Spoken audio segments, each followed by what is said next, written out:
Hello and welcome to game 132 of the PlayStation Instrumentality Project, Myst. I have never played Myst. Myst is... I've heard of it, but my own personal PC gaming experience was that like we had a Windows 95 computer, and I think I mostly played, I want to say NHL 96 on it. And everyone missed it. Haha, it was a missed opportunity. Usually the joke, I like to do the missed opportunity joke, is usually my favorite one to do with Myst. But I never played it for whatever reason. I mostly blame my older brother. I have a brother who's 9 years older than me. I feel like he should have been the one to be like, get Myst, but he was not. My older brother's interest in video games, I think his crowning achievement in video games was probably getting maximum percentage for Crash Bandicoot 2. The one you probably needed paper. Yeah. So I never really played any kind of PC adventure game. Like, I don't even know if I was aware of them. You know, I played RTS games, played FPS games, played some RPGs. A mistake. So yeah, I never really had those things. Which is interesting. It's interesting to come to this as well, like just hearing about it and knowing it has a ton of versions. This game has so many versions. It even has a Jaguar CD version, which, like, I'm sure exists if you have a Jaguar CD, which God bless you. I missed all these titles. I missed them. That's how I feel about that. There's a Saturn version, 3DO. It's just a lot. But I never played it because I think for me, you know, my impression being mostly a PS1 gamer and then, you know, getting into first-person shooters and stuff like that was just I was playing more action games. Like the extent of my strategy gaming was usually like RTSs, and those are just the very popular RTSs. So this is going to be a brand new one. More on that DS version soon. Why? So yeah. So my background with this is that I don't know much about it, but I'm curious to get into it. I did watch a little of Tapioca's Myst 3 Exile playthrough on the Xbox, so that should be fun. The Making of Myst mini documentary. Is it on the PlayStation version though? But yeah, there's quite a few versions of this game, and there's also like updated versions as well. So, am I a note taker? No, I'm like a chronic anti-note taker. I would take notes in like class in college, and I would never look at them. I would never look at my notes. Don't reject Riven due to my experience with it. I heard Riven's harder than Myst. That's my understanding is that Riven doesn't mess around compared to Myst. That Myst is more approachable is what I've heard. So now the thing I do with notes is I probably will take screenshots and paste them into OneNote. So I will do that. So if I see things and I'm like, I should remember this, I'll probably take a screen cap of it and paste it in the OneNote. That's about the extent of what I'll probably do. So yeah, I mean, I guess I argue. I have a bachelor's and master's in the same thing, but yeah, whatever. Degree, you know, what is school? All right, let's go over the spreadsheet. Now, there's another thing I have to comment on here, which is why am I playing this game now? I made a mistake. The order of the PlayStation Instrumentality Project is that I'm supposed to be playing games according to their first release date on the PlayStation. And I messed up, and when I was putting down the date for Myst, I put down the North American release date instead of the actual Japanese release date, which is way sooner. It gets released in Japan way sooner than it does in North America. So shout outs to Game Sessions. I forget their Discord username, but they helpfully made it very clear. Actually, no, sure.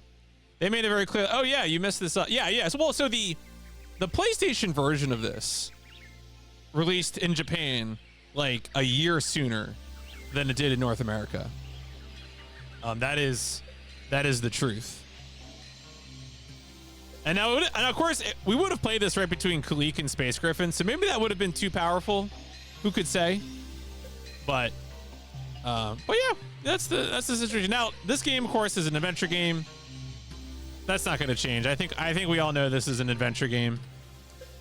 And now, who did this? So this is kind of interesting, right? Because I think most people would know that Cyan is the original developer of Myst. I think also did Riven, also did some other stuff later. And then not sure you're convinced. Yeah, it's really early on PS1. But who did the PS1 port is interesting because it's Alfa System. Alfa System did the PS1 port. We have talked about Alfa System before. Y'all might remember Alfa System as the company that did Project Horned Owl and Elemental Gearbolt, and they did some other PS1 games, but they were the company that ported Myst to PS1. And then the North American PS1 version of Myst was published by Psygnosis. One thing that I want to make clear about Myst is that, like, the number of different developers and publishers involved in Myst is absurd. Like, I can't get over how every different, like, regional release and platform has a different, like, set of, like, companies involved. It's really nutty. So if we go over to your yield Wikipedia article for Myst, you know, it's like, oh yeah, it was developed by Cyan and published by Broderbund. Like, of course it was. That's what it was. But like, when you look further into it, like, look at this list of platforms and publishers. You know, I already mentioned Psygnosis for the North American PS1 version.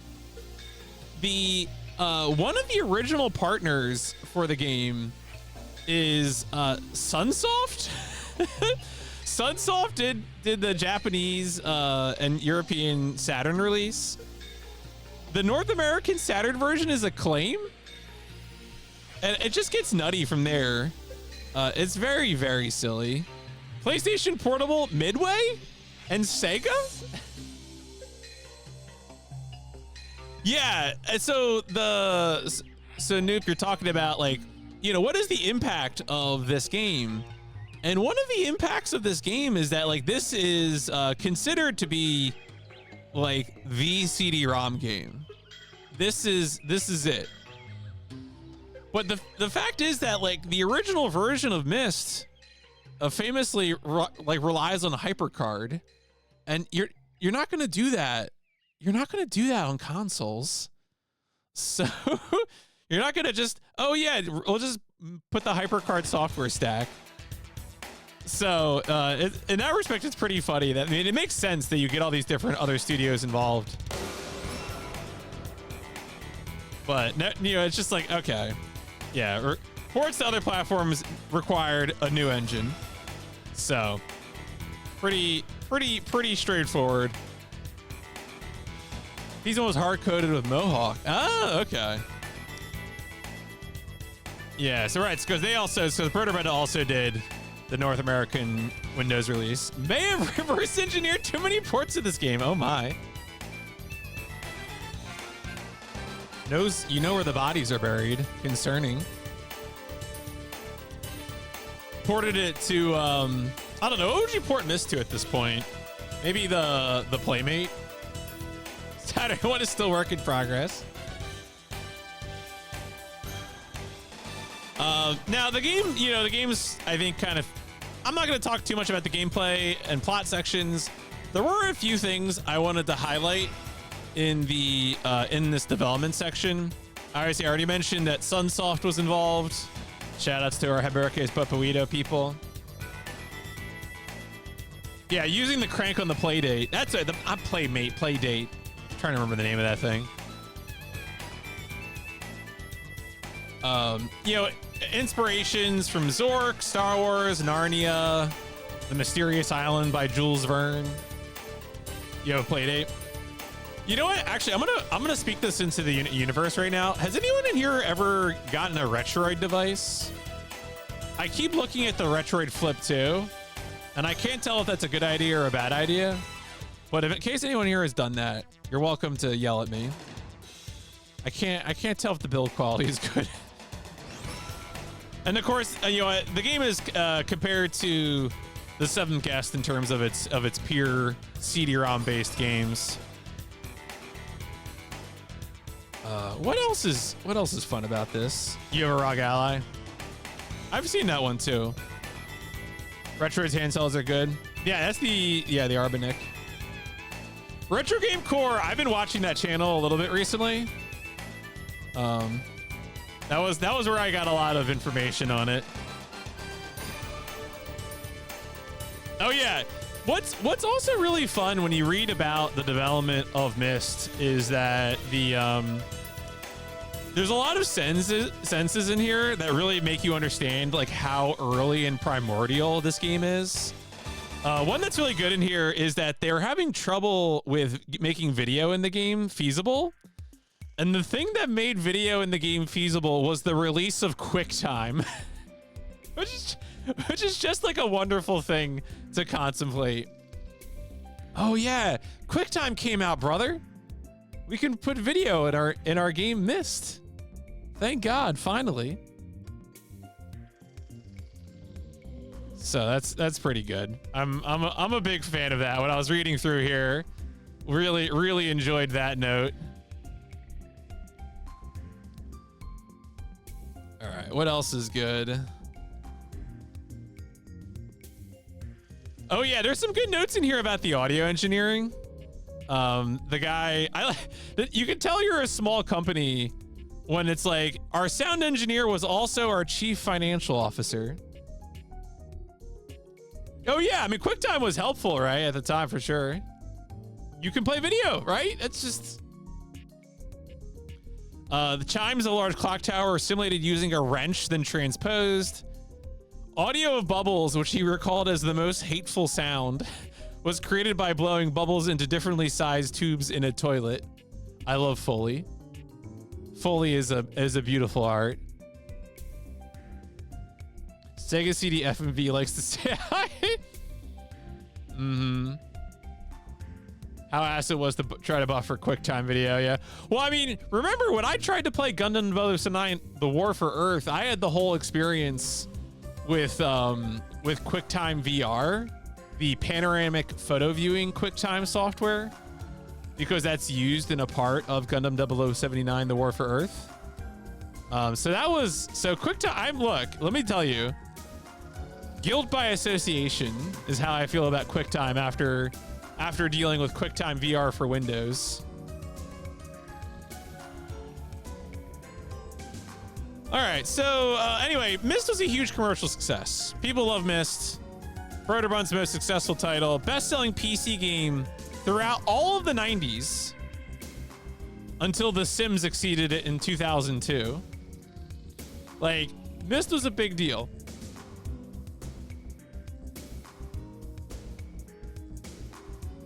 The first CD-ROM game to sell more than 2 million units. Yeah, QuickTime VR.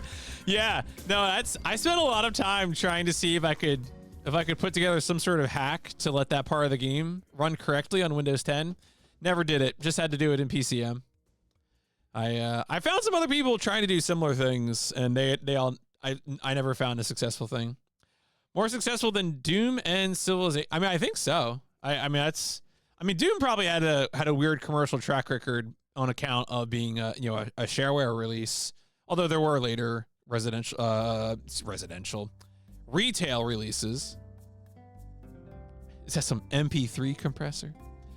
All right, and also more specific to our interests, they ported it to a million bajillion platforms, including Saturn, PlayStation, Jaguar CD, Amiga, CDI, 3DO. They were going to do Sega CD, but they didn't do it. The Real Player Blues.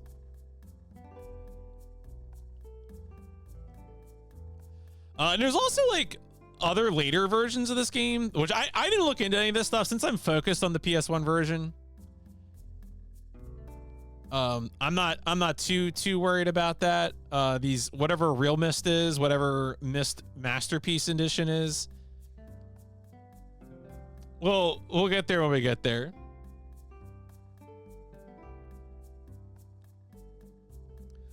And there are also ports for mobile consoles. One thing I want to highlight is that there were releases on DS and 3DS, which apparently are like really bad. Every time I hear people talk about these DS and 3DS releases, it just sounds like a nightmare. I don't know what they did. I didn't look into it, but you know, watch out if you do that. Just be careful. I don't know if Shasta, commander of the DS Destruction, has played DS Myst, but I'll be on the lookout, that's for sure. All right. Reception. So of course we already mentioned that this game was, you know, commercially and critically successful. Yeah, we do. Ev, how was Saturn Myst?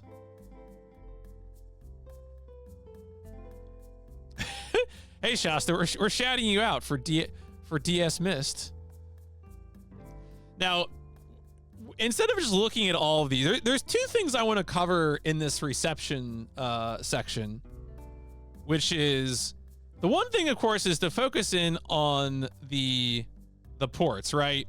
How did the reviews for the game's console ports go? And the answer was that the early ports are pretty similar to the PC version, which is to say 3DO, Saturn, PlayStation.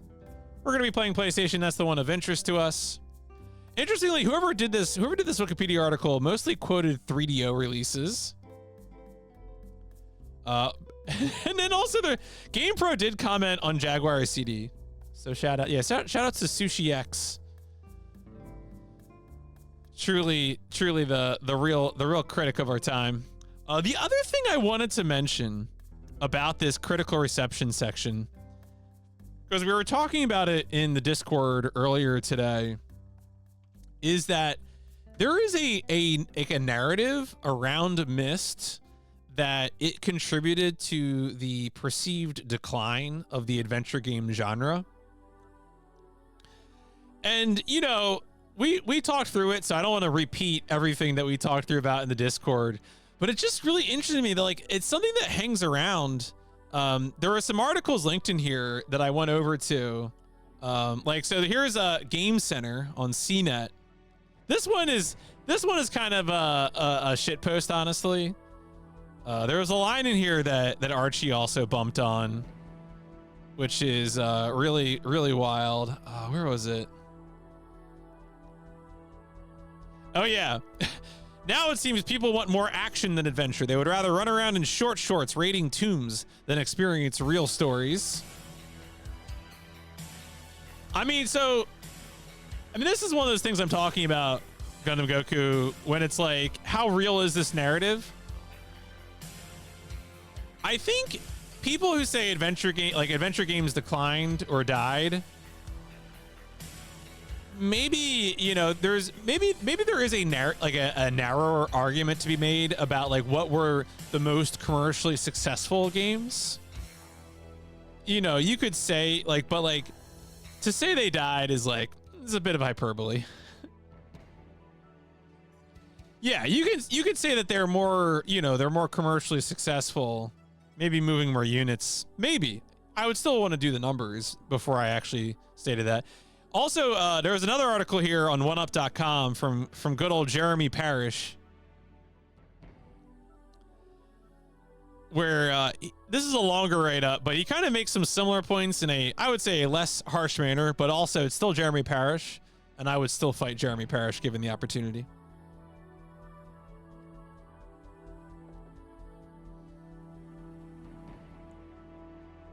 Okay. Anyway, that's enough about Myst and its reception. The game's liked. The PlayStation version is regarded as pretty similar. And then they made like a bunch of sequels. They kept making sequels. Also, to tie things together, because I mentioned Gundam 0079 War for Earth. Presto Studios, the studio that made Gundam 0079 War for Earth, would go on to make Myst 3. So there you go. It all comes together. It's just the avoidance. Look, I'm not going to take too much longer. Now we should check out some covers. Of course, this is what the original PC release looks like. The surrealistic adventure that will become your world. We're mostly interested in the PlayStation version, so let's go check out the back of the box. That's right, they are the same. You have just stumbled upon a book. You have no idea where it came from or how old it is. It contains nothing but the description of a lush island world that seems to draw you in. And as you reach the end, your own world dissolves, replaced by a vision of the island. For this is a book called Myst, and you have no option but to explore.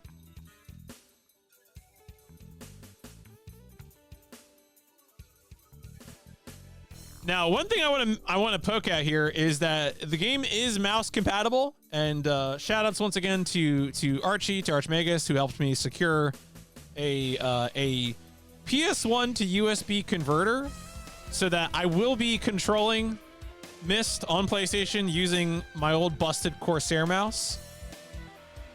So look forward to that. We will be playing Myst on PS1 using a mouse. Any other interesting covers? I think most of the covers use a pretty similar cover, like a similar. Yo, look for Robotica? Look for Robotica? I think I won't, actually. Thank you.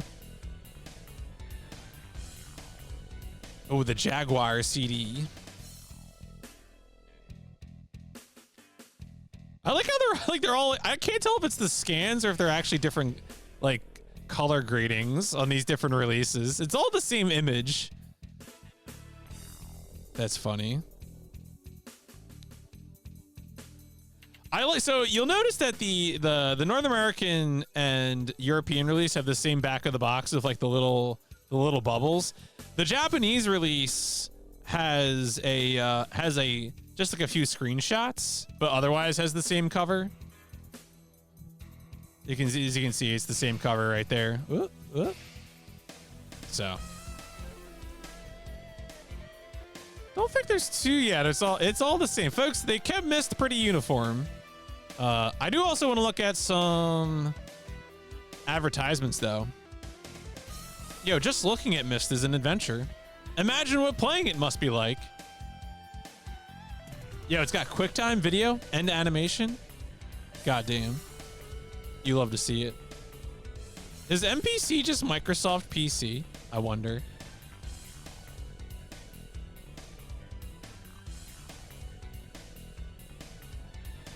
More like mystical, huh? And there's also, as usual on Moby Games, a bunch of German advertisements. You got a Japanese Myst advertisement. That looks pretty good. I'm sold. Is that a jigsaw puzzle? Were they selling a Myst jigsaw puzzle with Myst? That's really good. Beautiful. Excellent. Yo, look what's landed on Saturn. I've played Robotica and I'm still mad about it. You would buy a Myst jigsaw puzzle? Yeah. All right. I think that's probably good for Moby Games. How long is this game? So, allegedly this game is about 6 hours. You'll notice that most, of course, of the submitted times are PC. There is a few PlayStation submitted times, but like honestly, 3 is not a lot of data points, so I wouldn't worry too much about that. Let us see. Now, GameFAQs, again, most of the GameFAQs resources focus on the PC version. You'll notice there's a Metacritic score of 43. Who would do that? The Metacritic thing, I'm pretty sure, is because of the DS version of the game. So that's not... I haven't lied to you. People did like this game, I promise. See if there's any good questions and answers. All right, lots of... Legend of Mana 1999. What? What are you doing here?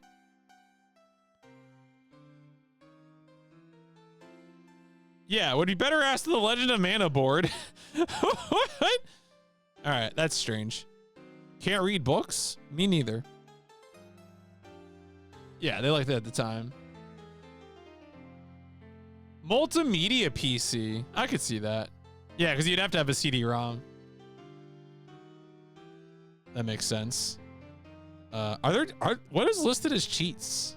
View documentary. That's for Saturn. Oh, don't tell me does the PlayStation version not have the...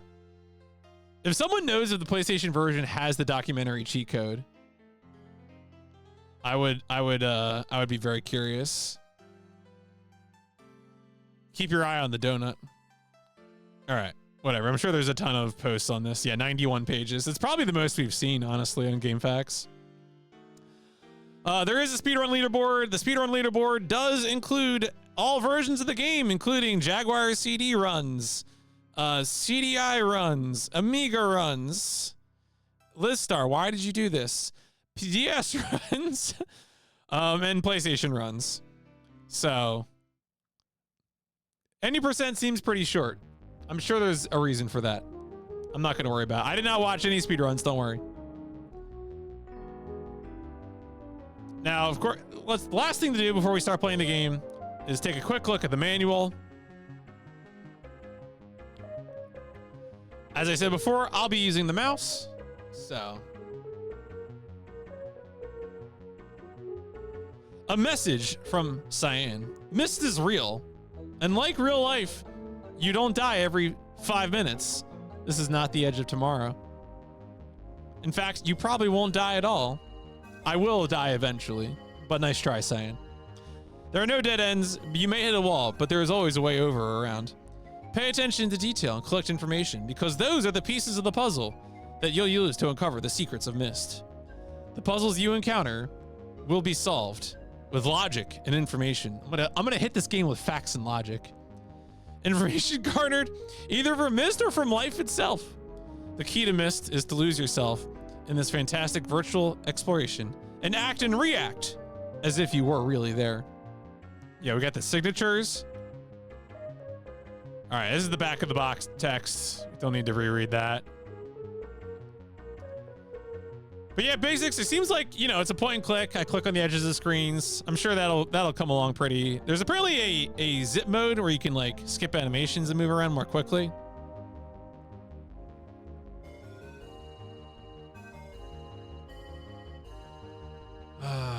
Yeah, this is. I probably won't need to consult this. If you hit the wall, don't thrash, folks. Do not thrash. If you're not sure what to do next, clicking everywhere won't help. That's what they say. I happen to be an expert in brute forcing. Thank you. Think about what you know already. Ask yourself what you need to know. Collect your thoughts and piece them together. Think of related items or places you've seen, of information you've been given. Pay close attention. What? There's always this sealed envelope? What's, I don't know. All right. Is there a hint system in the game? Fast transitions, best transitions, zip mode. This is the manual keeps talking about pages. Apparently you can only hold one page at a time, and if you try to pick up another page, you'll drop the other page and it returns to where you originally picked it up. I don't know what that's about. Personally, I could hold 2 pages at one time, but I guess I'm built different. Look at these nerds. Look at these nerds. I love it when they have developer photos in the manual. Gonna fight them. Take their lunch money. Got some little drawings. Development team spent hundreds of hours sketching out the detailed worlds you'll experience in Myst. The one thing that it says, so here it credits this version to Visual Sciences, even though when I looked elsewhere, it credited it to Alpha Systems. So this might just be like English language translation or something. There was a physical envelope, but only contained anything. Okay. I was wondering if maybe the physical envelope was like a PC version thing and they just didn't take it out of this version.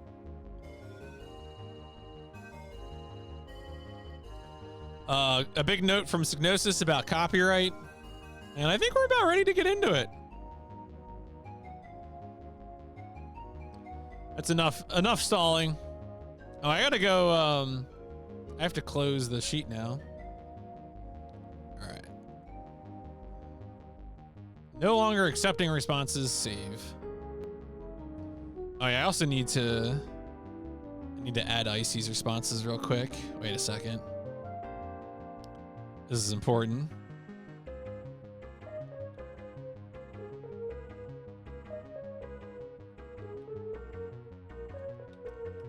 I know I said I wouldn't stall anymore, but please understand.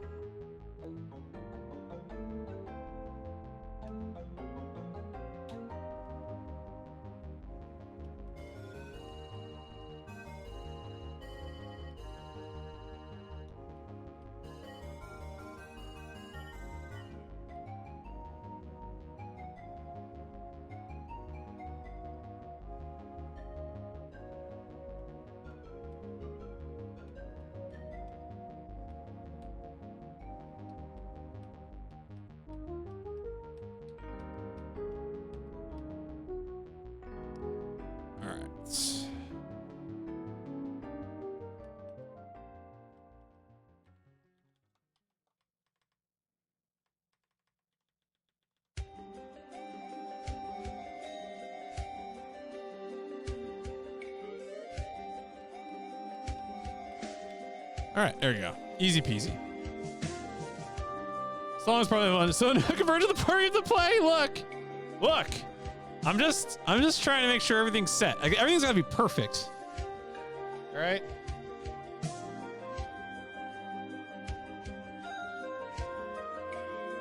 How did that? Oh my god! How did that happen? Oh my god. The X Station does support mouse controls, but unfortunately, oh no. Okay, there we go. Myst.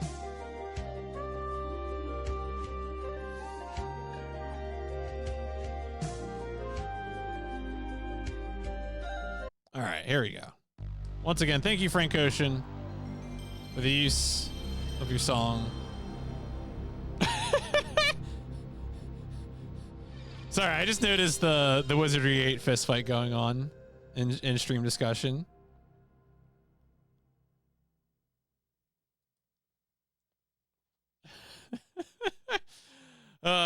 Yo, Sunsoft. Psygnosis. It's a big party and everyone's involved.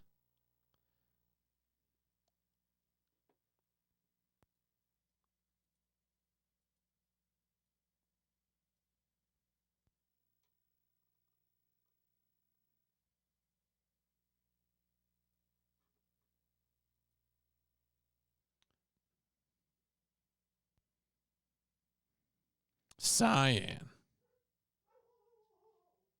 Oh, Diego's mad.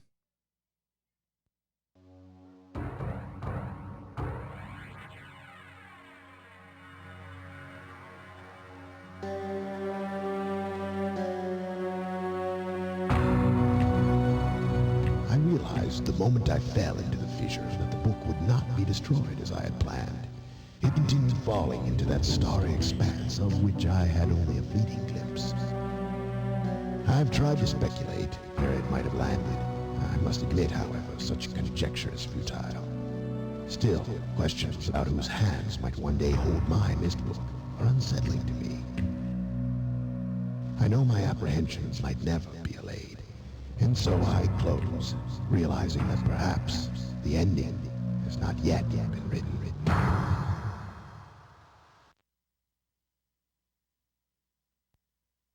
Okay. Myst.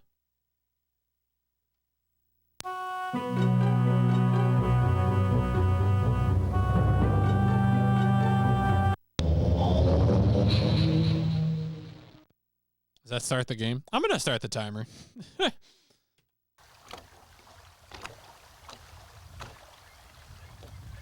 Oh, I guess it started. All right, it started. Okay. All right, well, here I am. So I'm assuming when it points up, it means I can walk forward. And I guess these are like turning.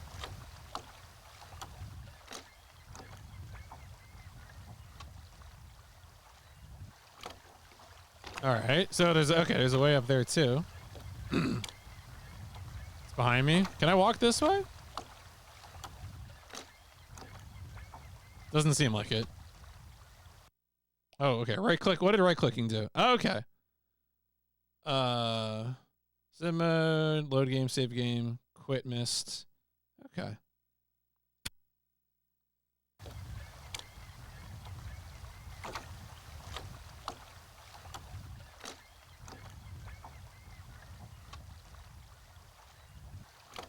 All right. Well, let's can I actually walk this way? Can I walk to my left? I always like to go left. Nah, I guess there isn't actually a path up there.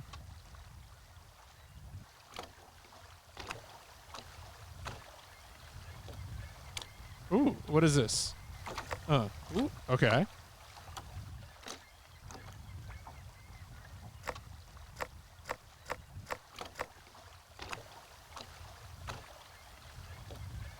So when I get to each of these nodes, oh no, so that's a straight 180. Okay. Yeah, it's well. So there is a setting. You'll notice there's a setting in the menu there for fast transitions. So I guess we could as an alternative to best transitions. So I guess we could take a look at that.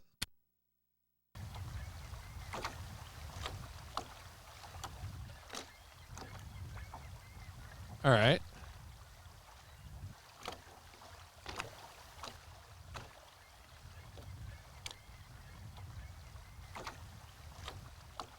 Well, that looks pretty interesting. We could also go that way. Well, let's go up this way first.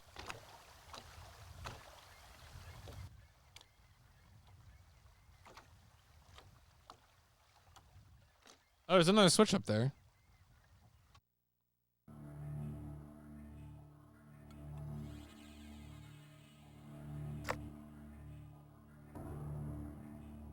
Did I leave the other switch up or down? I can't even honestly tell the difference. I'm gonna be real. Oh, this is okay.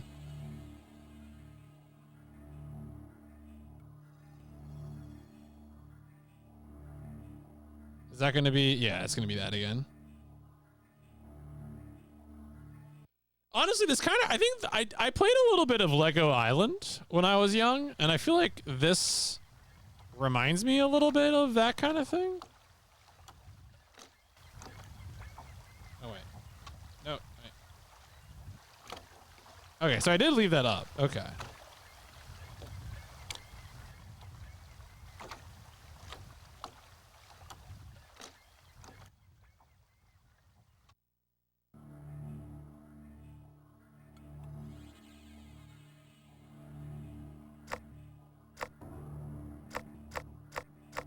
All right, well, we'll have to look for more information about these switches.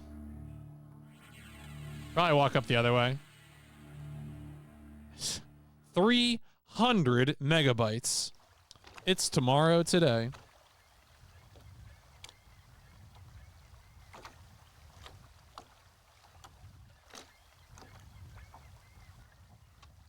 We're delivering more partially because you can explore a lot more without having to actually solve puzzles. Yeah, what is that? What is that shit? Catherine, I've left for you a message of utmost importance in our four-chamber beside the dock. Enter the number of marker switches on this island into the imager to retrieve the message. Markers. Okay, so I'm gonna guess that the two things we've seen so far are marker switches, but we haven't explored the whole island, so there could be more.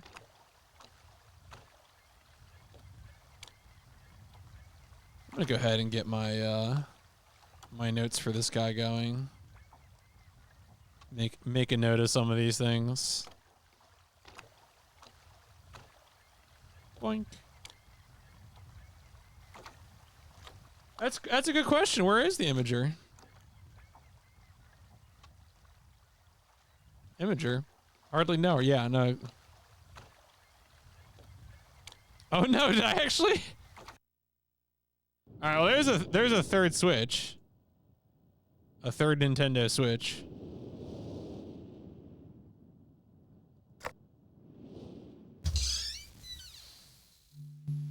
Oh, what's in here?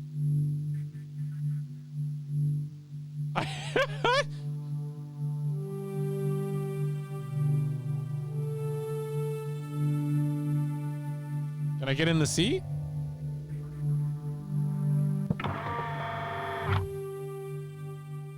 Oh. Okay. All right.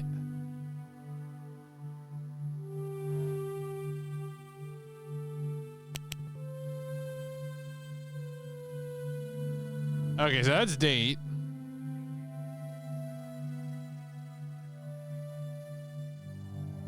Minute.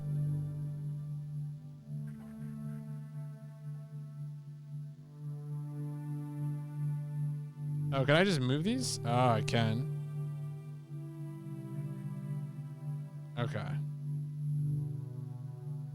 Time, Dr. Freeman? Is it really that time again? Well, I have no idea what date I want it to be. So, you know, that's not... Who knows? Who knows what it could possibly want from us? Oh, is this years? The hell is this?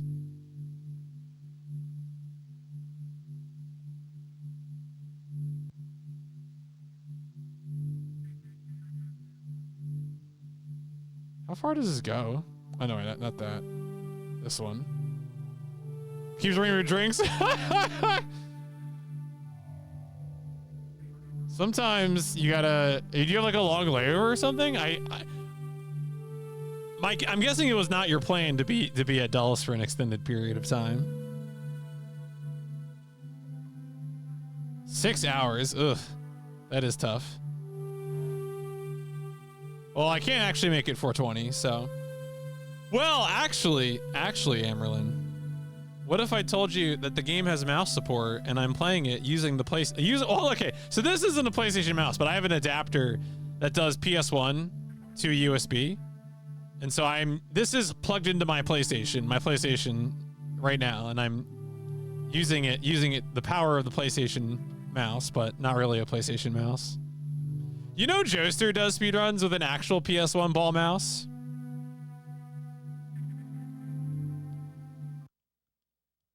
All right, I don't know what that is. Oh, wait, that's right. That's always menu. All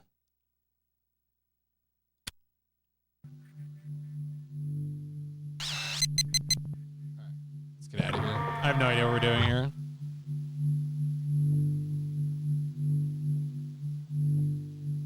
What is this? Oh, yeah. All right, well, that seems useful. This is just turning me around to face the chair, yeah. My guess is we'll get a date or something at some point, maybe.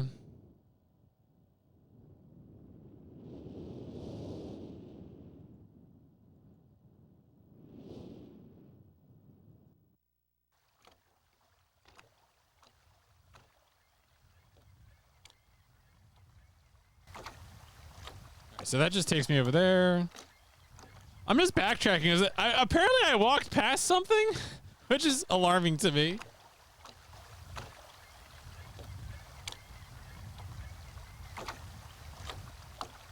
Well, I mean, that's just another one of those marker switches.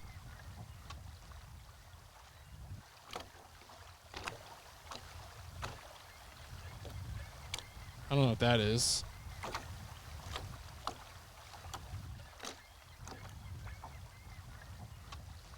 Yeah, I don't know. I'll figure it out when I figure it out.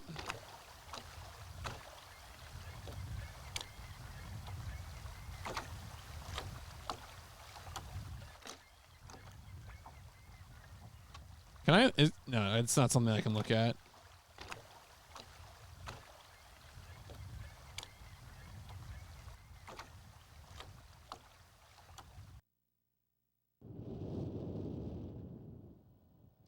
What do we got here?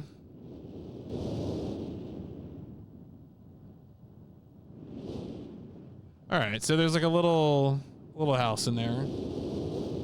I feel like I should make an effort to see how many switches there are.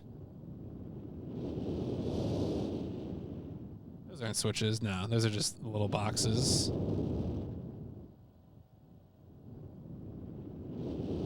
You know what? I'm gonna go inside this thing.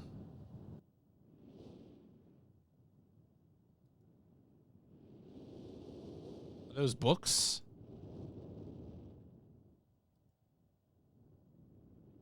Okay. Called this age Channelwood, and it is a very different world. Exactly how I imagine it is. Means in my eyes. Water covers this age, as far as I can see, except for a small rocky island. Myriad thin wooden passageways are built just above the water and disappear into the forest.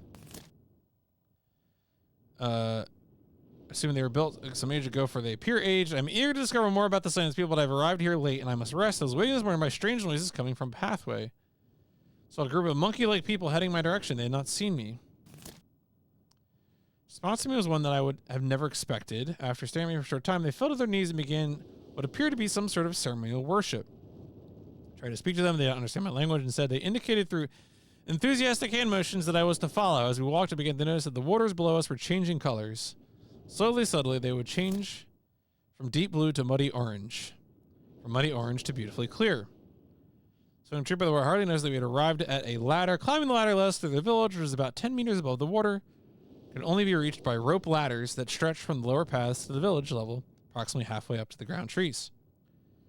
Very interesting to watch the people carry out their daily tasks. Even after watching them for hours and not understanding exactly what they were doing, at sunset, they motioned for me to follow them. I followed the creatures to the doorway of an enormous hut. Strangely, once inside, I found that the hut appeared even larger than it had from the outside. The walls were garnished with bright metals, and in the center of the hut sat the leader of these people. At least he appeared to be their leader, for he sat a meter off the floor in a thick throne? My throne is dummy thick?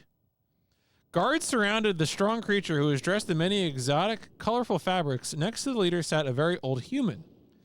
At least to some extent, he appeared human. His hair, which was only on his face and head, was completely gray, almost white, and hung very long around his frail body. His thin head hung limply by an almost grotesque neck that could not hold its head up but to look at me. But what a surprise! Shortly thereafter, I was given a bed with some hand motions that looked to be telling me to go to sleep. I look forward to learning more. As I suspected, the ancient creature is a human, but he's old beyond his own reckoning and seems almost insane. However, the tree dwellers almost revere him as a god. They are treating me now in the same fashion, which makes me feel very uncomfortable. It is almost impossible to understand this old man. His voice is feeble but wild. He has adopted much of the language of the tree dwellers. He himself told me he had not spoken our own language in ages. He attempted to explain to me the history of this place. The following is my best translation of what he has told me. Many years ago, the humans and tree dwellers lived together in this place, which was then a vast island. They interacted very little. The humans dwelt on the ground, and the tree dwellers lived high above the humans. Occasionally, the island was disturbed by mysterious rumblings, which happened randomly. Some sort of tectonic or volcanic action, I suspect. The sometimes slight, sometimes heavy, tremors would only last a short time.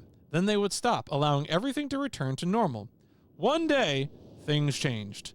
The rumbling began and grew quickly to unprecedented levels. Soon it became apparent that the entire island was sinking slowly into the ocean around them. Many of the humans died that day, but not before sacrificing themselves in order to stop the sinking of the island. The humans who lived through this catastrophe moved into the trees where they gradually died out, maybe because they were unequipped for such an environment, but I'm not sure. This is the story the old man communicated to me, although many details are very unclear in my mind. I am especially confused as to how the humans saved the island from completely sinking. In fact, I doubt the accuracy of that part of the story. The island must have stopped on its own. Never seen this on PS1. This is the first playthrough. I've never played Myst. I've decided, it's time. I'm playing all the PlayStation games in order, and it's time for me to play Myst on the PlayStation. Yet the old man believes in the truth of the story as if he had been there, and the tree dwellers worship him, and apparently all humans as if they were heroes or gods. The old man ended our conversation today with an event which I will never forget. He began gripping my hands tightly, murmuring something about rest and sleep. He then said we had expected you to come sooner. These actions filled me with a sort of immediate dread. With much effort, he stood to his feet. I tried to help, but he pushed me away with more force than I imagined his frail body contained. The true dwellers quietly surrounded him with very solemn faces. They then kneeled before him. He walked to each and placed his hand on their heads. All the while he murmured words which I did not understand. Finally, he turned to me and smiled. Then he closed his eyes and walked out the door and off of the narrow path high in the trees. The true dwellers were silent. They began a procession down the nearest rope ladder. As I was descending, I saw several of them pick up the body. He had fallen onto a lower level of walkway and carried away. He was laying down at the dead end of a short pier-like structure.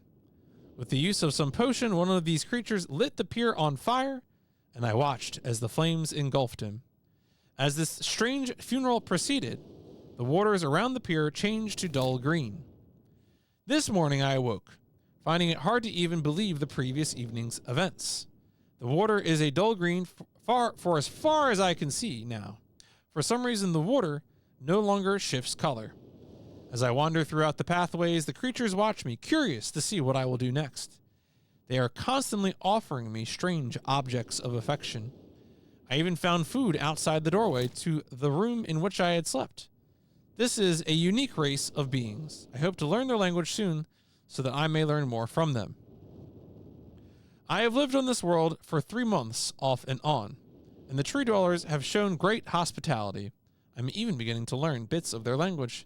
I've decided to return home for an extended stay with my loving wife and my sons, and hopefully return with them.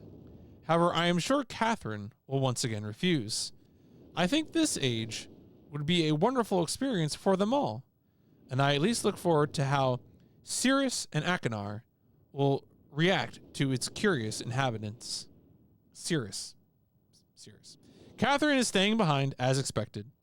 My sons have returned with me, and they enjoy this age very much.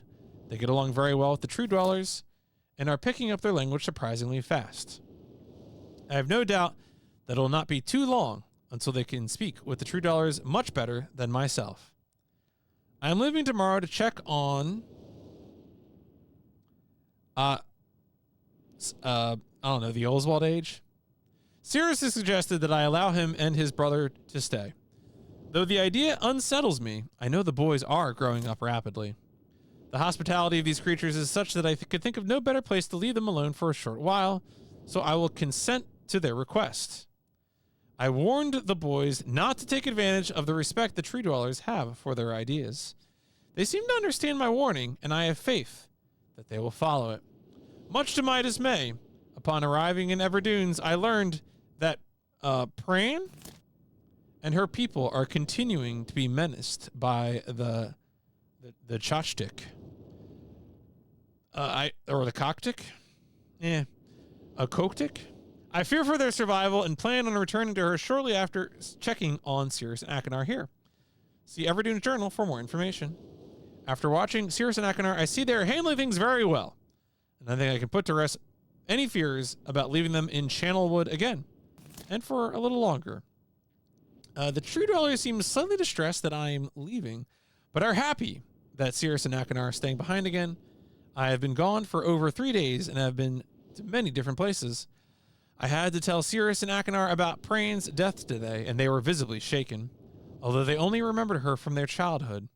Catherine has suggested that it would be wise for Cirrus and Achenar to leave Channelwood for a while, and I have to agree. They will be returning with me when I leave again.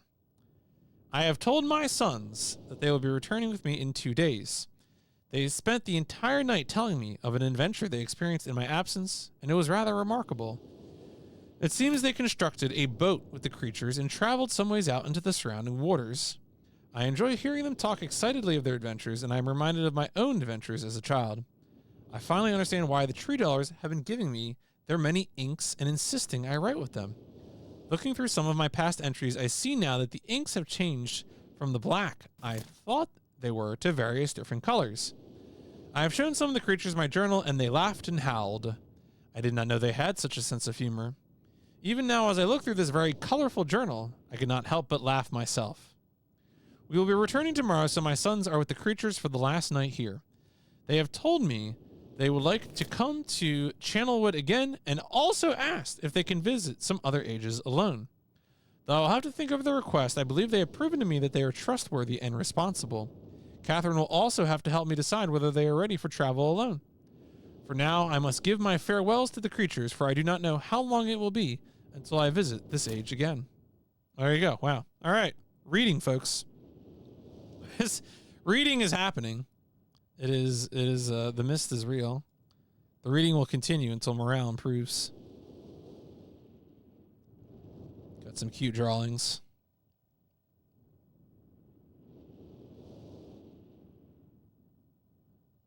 How do I get out of book?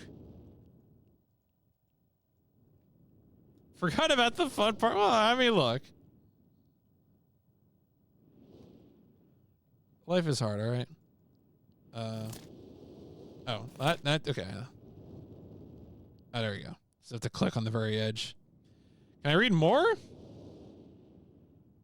Oh boy. Are there puzzle solutions, or is it all lore in here? I I don't know if I want to read a whole other book right now. Maybe I should look at it. Emmett was the first to live on the rocks. He named them the rocks because that is what they were. A group of sharp rocks clustered together in the middle of a large sea. This is where Emmett lived. He enjoyed his life. Emmett would occasionally swim the nearby rocks as it was never too far of a distance. One day, another person appeared on the rocks for no apparent reason to Emmett. Emmett named this new person Branch. Emmett and Branch quickly became friends, swimming and hunting for fish together often. Emmett showed Branch the simple cave in which he lived on the largest rock. Soon, Branch discovered a place where he decided to live also on the same large rock. The sun always shone brightly in their world, and the water was always dazzlingly clear, allowing them to see almost to the deep ocean floor which surrounded them. Though the sun always shone, it was never too hot for the boys. A light breeze always came from the north and cooled the area down. One day, while Branch was swimming and having fun in the water, he noticed another boy swimming. Branch brought the new boy to Emmett to find out what to call the new boy. Emmett said the boy should be called Will. Will was soon a part of the group, and all three of the boys swam and enjoyed their perfect world. At least, that is the story I was told when I arrived today on the island. Emmett, Branch, and Will were surprised to see me at first, but even before the night ended, we were all becoming good friends. Today, the second day on this newly created age, a strange thing happened. It was not strange to me, but the three boys did not understand what was happening. While I was relaxing under a large tree in one of the smaller rock islands, it began to rain. It was a nice rain that lasted for about an hour in the morning. I explained to the boys that the rain was not harmful, yet they obviously still feared it. Before going to sleep tonight, I told the boys I would leave the following day. I told them that while I was gone, I would make a surprising change in their world. They didn't understand, not that I expected them to. I still do not fully understand what happened today. I was experimenting with the art, testing the limits of the rules as dictated to me by Father. I attempted to create a boat by writing it into the world. I thought everything was planned correctly, yet somehow the boat had become gripped by the rock and broken in half. Although this test did not turn out as I had hoped, I now have answers to a few of the questions my father never answered. As for the boat, I can see the boys enjoy it anyway, and with that I am pleased. They have played on it all day. Even though the boat cannot move, I have enjoyed studying from it. It is a much sturdier platform than the jagged rocks. In the course of my observations, I have learned some very interesting things regarding the solar system of this age. The nights are absolutely beautiful here. I have made note of and named a number of constellations that pass above me. Also during the night, I catch glimmers of light from the horizon, which I have not been able to discover if it is created by some natural phenomenon or by additional people on far-off islands or rocks. I should very much like to discover which. I rather suspect it is additional people, which would explain the appearance of Branch and Will. The rain today was slightly heavier than usual. Just when the boys were getting used to light rains, a small storm arrived. They were frightened of the heavier rain, not to mention the thunder and lightning. If rain has never fallen here until recently, as the boys tell me, I would like to discover why it is falling now. Regardless, I have decided to return home for a short while. I have also been thinking of some plans for a lighthouse that I hope to construct soon. I think that perhaps by shining a bright light toward the horizon, it might prove my suspicions regarding additional inhabitants. They would be curious about the light and travel to discover its source, if they have the means. I returned with many tools that I will need for construction of the lighthouse. I have decided that once the lighthouse is completed, I will leave for some time and let the world's own imagination have control. We have worked 3 weeks on the lighthouse now and are making great progress. The rock that we are building on seems to not be as secure as I would like. I have had to alter my plans slightly, but these alterations pose me no real problem. The boys are quite strong and have been helping me immensely. I estimate construction will be done within 2 days. The lighthouse is finished, and we are all proud of our creation. The boys are amazed at the structure wrought from the rocks with their own hands. That evening, we powered up the generator, much to the boys' dread at first, and shined a great light to the horizon for many hours. I stayed the night in the top of the lighthouse, and in the morning awoke to observe the sunrise without my being coated with the chilly blanket of ocean dew I had become accustomed to. It was Will who first saw the girl. She was swimming not far from the boat where Will was, getting ready to hunt for fish. Then Will noticed a man not far away from the girl. Emmett was very pleased to meet the additional neighbors. I feel pleased to leave this age. I have set in motion events that have nothing to do with writing or the art. Is that a term of art? That will have a more profound impact on this world than I could have ever written. I think of this age as a gift to myself that I will wrap up and open someday in the future, only to discover that it has changed so much that indeed it is a surprise. Besides, I have yet another new age that awaits me. It seems I'm going to need some way to travel underwater in this new age, and so much planning is in order. So it seems like, reading this lore so far, it seems like ages are some sort of little pocket universes that people are able to create using the art. It seems like there are rules about how to make them. Yeah, right. Yeah, the art of writing ages. Yeah, the art of crafting them. And then they seem to open them up and travel into them, and the authors can influence them from inside, but also from outside. So interesting, it's which makes sense for a little adventure game too, right? All right. I assume these other things aren't books. Are they? Oh my God, is it all books? Uh-oh. Ah, what is this?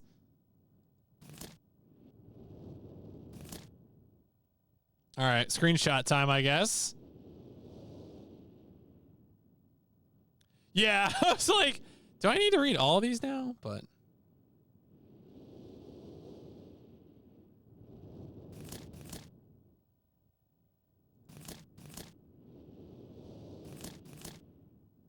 damn it. Damn it, old mouse. Oh no, it's double clicking. This is the reason I stopped using this mouse. There we go. I actually had a different mouse that I wanted to use for this, but it wasn't compatible for whatever reason.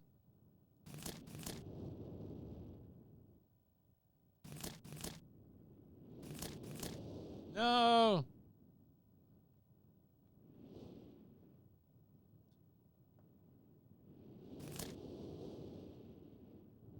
Oh yeah, there is a Sega Saturn. What was really fun was what game? There was a game. Oh yeah, it was Was it Magic Carpet? There was some game where the Saturn version in like Japan had mouse support. I think it was Magic Carpet.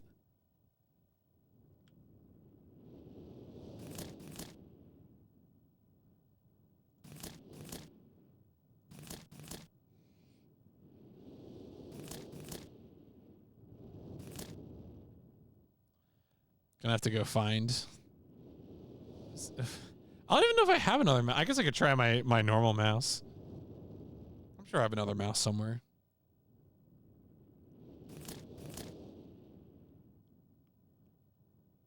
Yeah, you know what? All right, let's go explore. Let's go explore.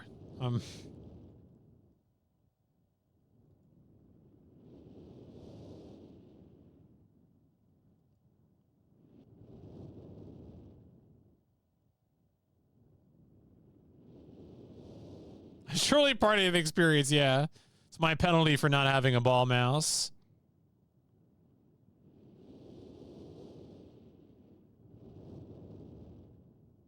What? Oh?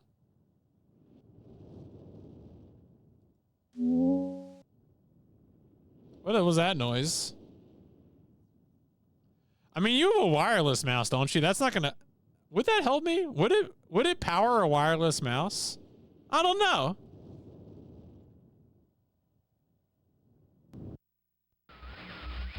Monsieur? Is that you?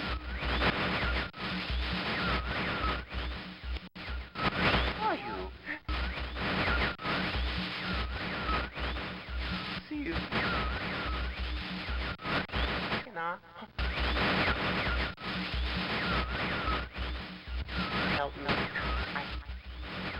Ring. Blue pages.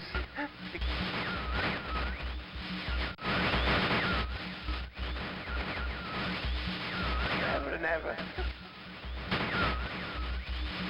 Pages.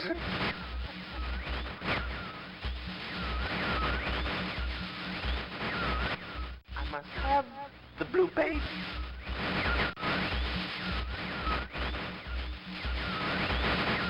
Bring them to me.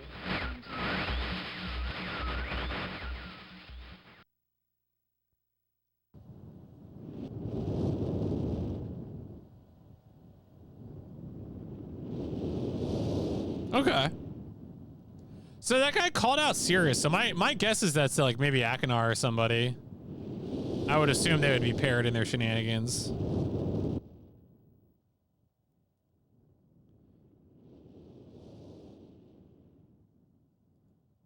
Yo, is that a fireplace? Yo, is this Australia?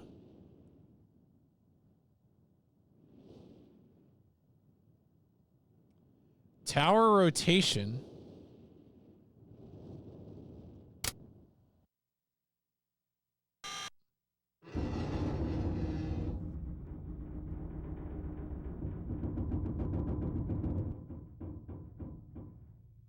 Okay.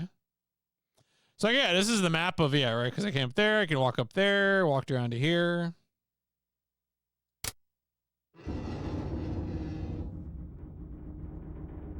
All right, I have no idea what that's doing, but I can click on it and it makes a noise.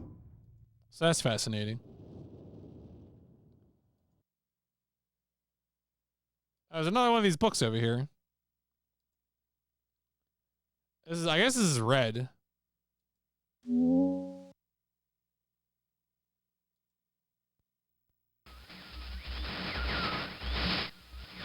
Why?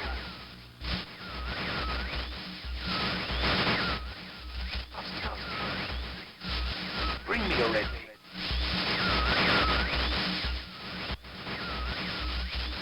I can't see it.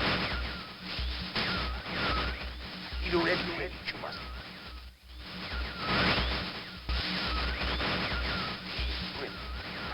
Make a bring.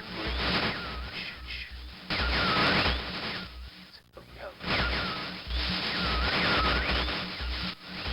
I am serious. Give it up. Go.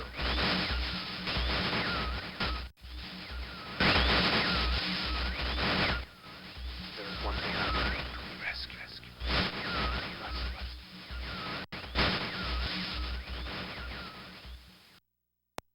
Okay, so I think these are the two brothers, right? Because I think that guy said he is Sirius.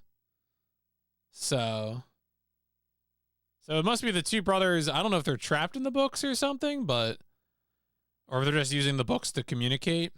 But, you know, he wants the red pages, the other guy wants the blue pages, so we'll see.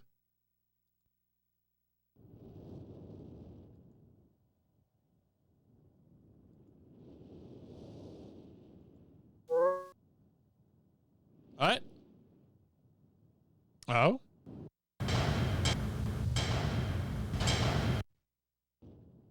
Okay.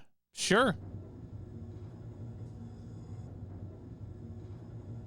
I didn't want to read those books anyway.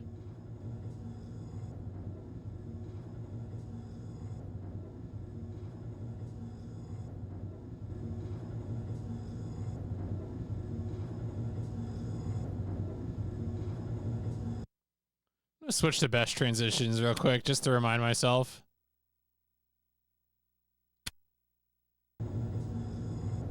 Generally, when I love watching people experience it. Well, hopefully I'm doing all right with it.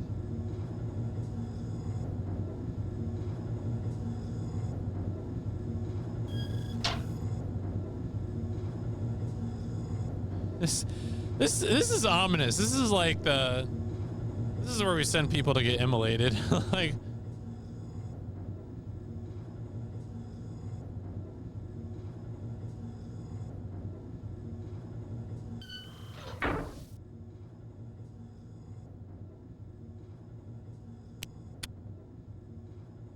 all right. Oh?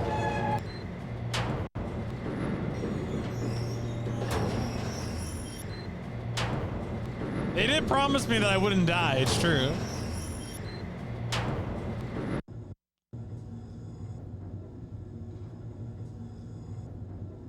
Okay. Myst in the tower.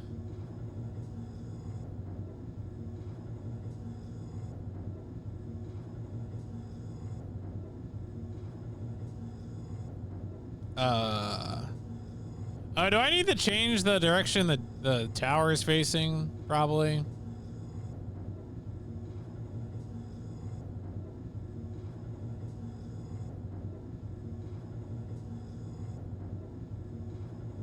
Yeah, that's certainly not getting me anything.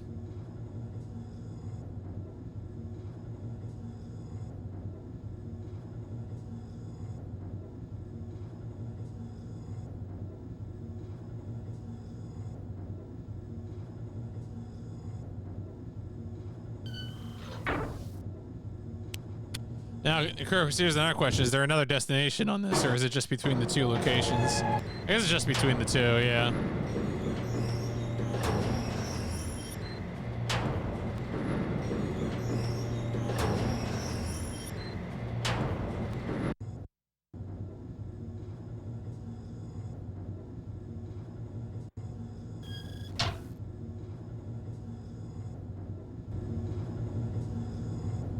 Now, can I do something to the side? No, okay.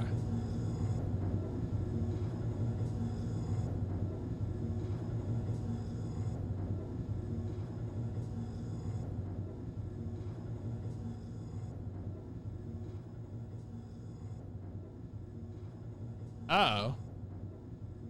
Oh. This whole thing rotated, didn't it?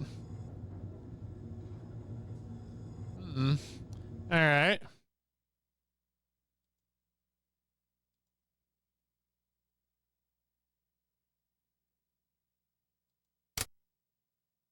Of course, the question now is how many tower positions are there?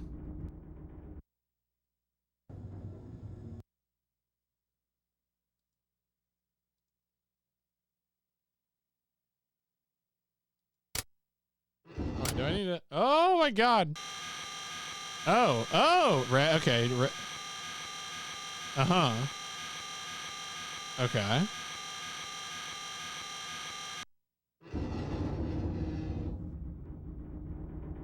Hmm.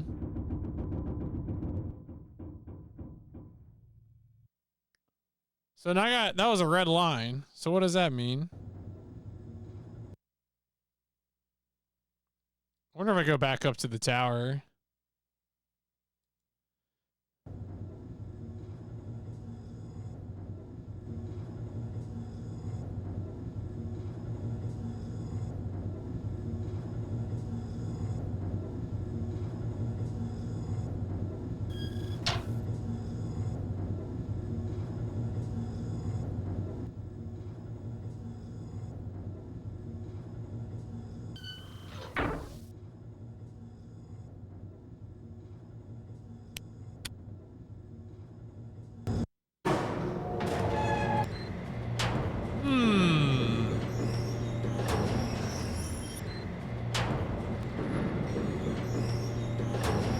Because my guess right now is that my first objective is to find my way into an age. Like that just sounds like a natural progression for what I want to do. So I'm like wondering if this tower apparatus is. Oh, no, I didn't mean to do that. I meant to open the door. Okay, I wonder if this tower apparatus is something I'll be using for that.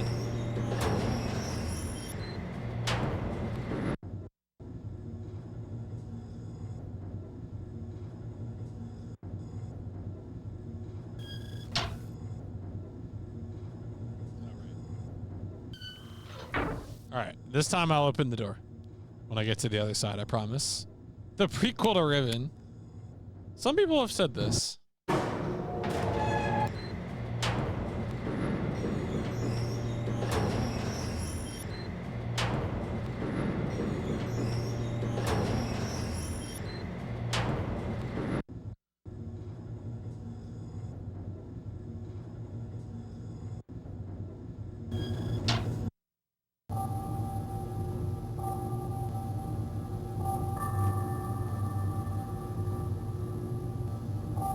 Oh?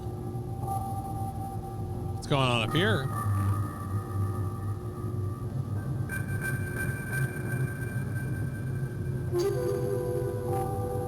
All right, so I can see the gears. And some music is playing.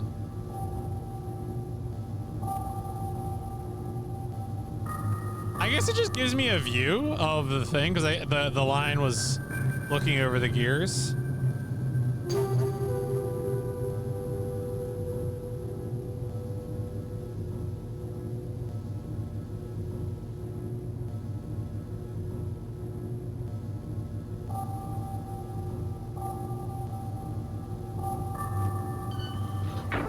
Is there? Can I get to the other side of the room?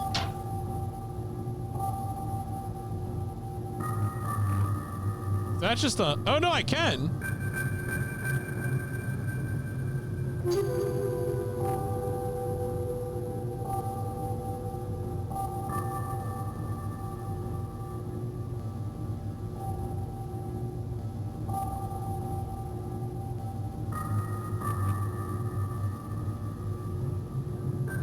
All right.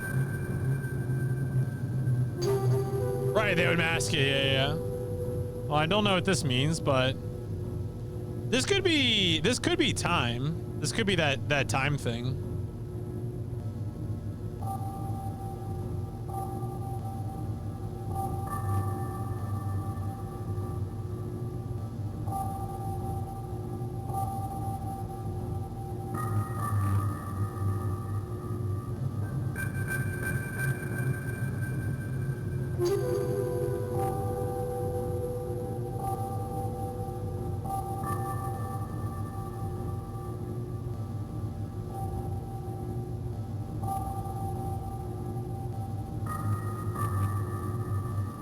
All right, let's head back inside.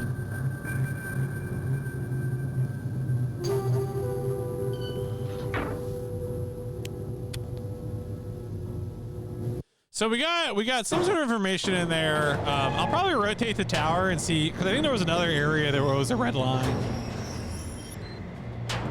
I am curious if like the code is always the same or if the code changes somehow. Ordinarily, I would say that looks like it's hard coded, but you know, it's a magical, surreal realm. Who knows what it could do? Like if I make assumptions like that, it'll bite me in the butt.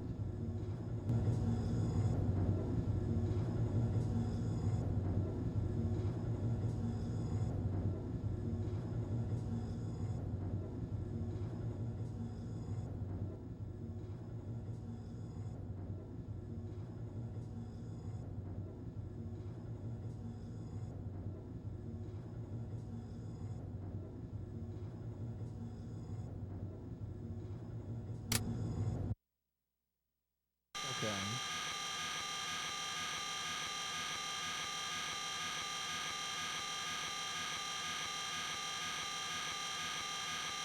Maybe that just means that like it won't work because there's stuff in the way.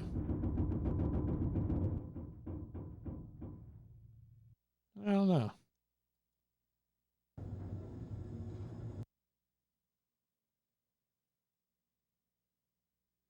I mean, I'm not, not getting out with the door like that right now.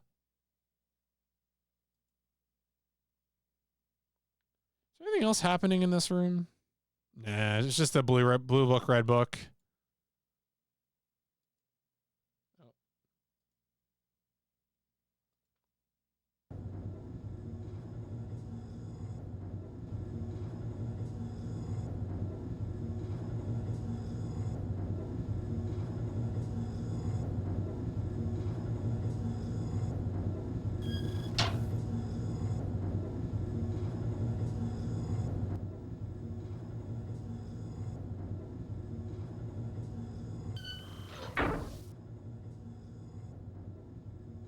All right, going back to fastest.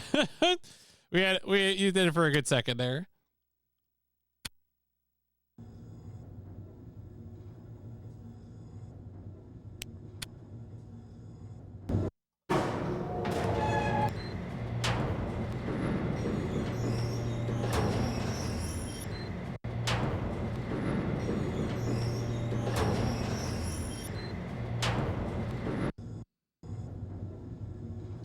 All right, let's see what wonders await us.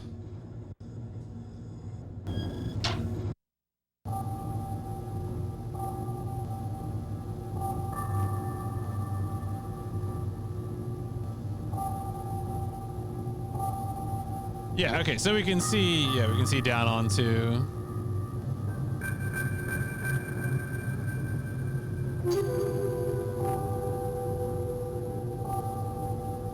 Let's take a look around the other side too, just to see if anything changed.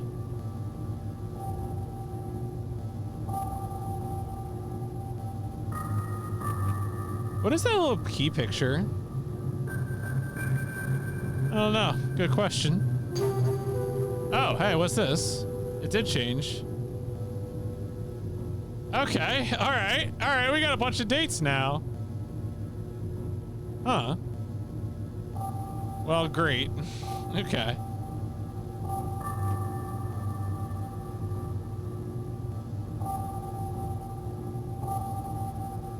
I've made note of this.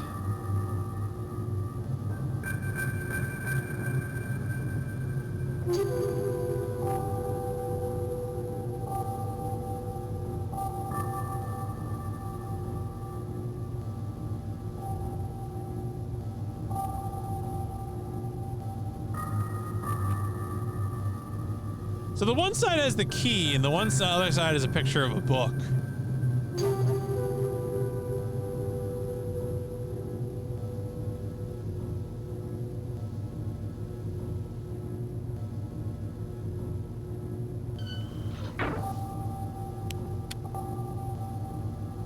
What does that mean, the relationship between the two is? I mean... Yeah, a book, right? Imagine a book, if you will.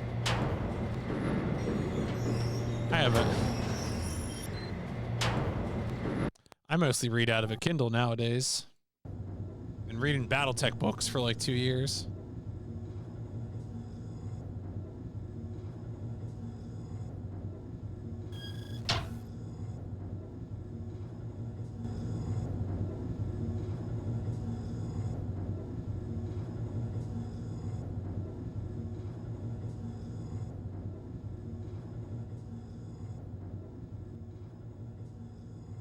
Are the BattleTech books good?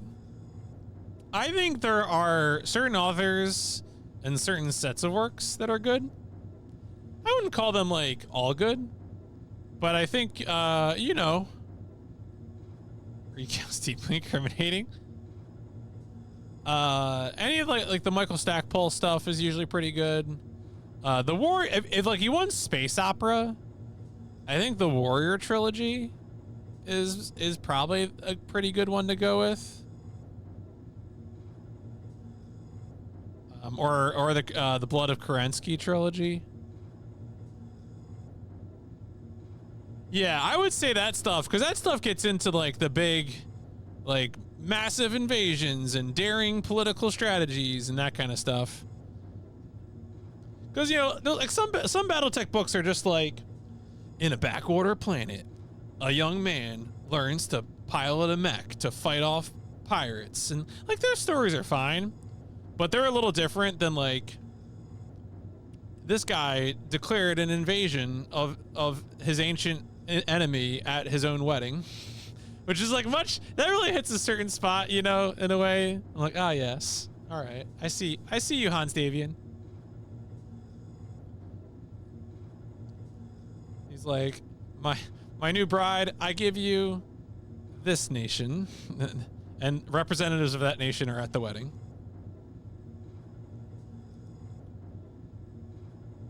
Legend of Galactic Heroes sounds like something I should watch. There was a period of time where a guy I knew was thinking about starting Legend of Galactic Heroes rewatch pod, and I would have watched along with that, but I don't think it ever happened. Understandable.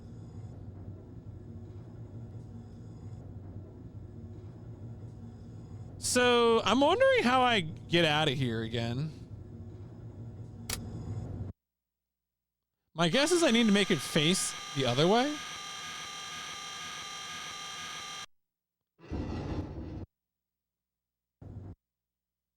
No? Wasn't it facing like up and to the right? Maybe I need to make it face like directly up that way.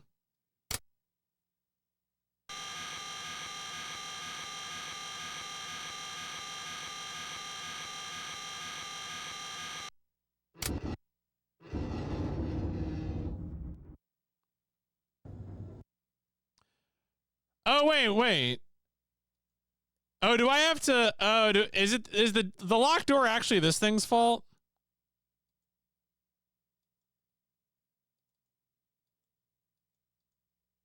Oh, what? Do I have to go to the other one? Oh, it's literally the picture that is fucking.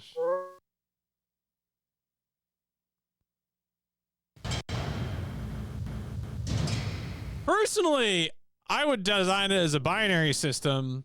I don't have a switch to turn the light on and a separate switch in a different part of the house to turn the light off.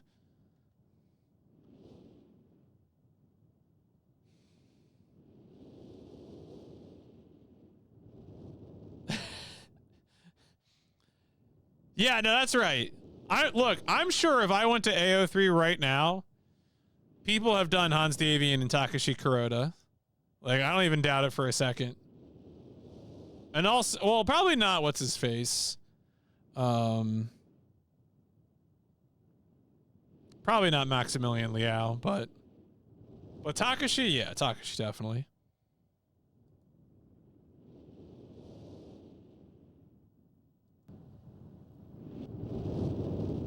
Let's see what's down here.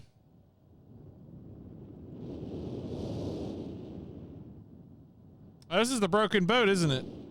Oh, this is like a model thing by the shore.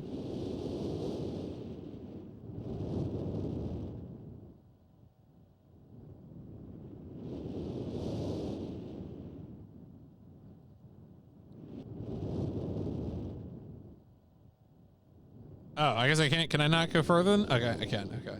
Oh, that's a fourth switch.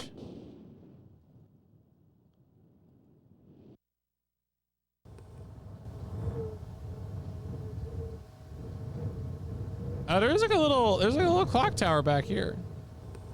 Oh, there's a path to the left, maybe? All right, we got a fifth switch.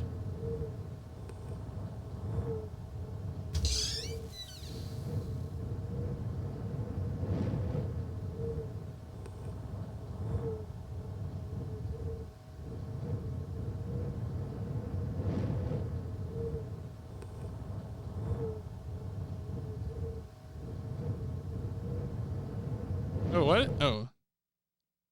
Okay. It's a Scissor Man. Yo, Clock Tower, the first sphere? On the PlayStation? Oh, that...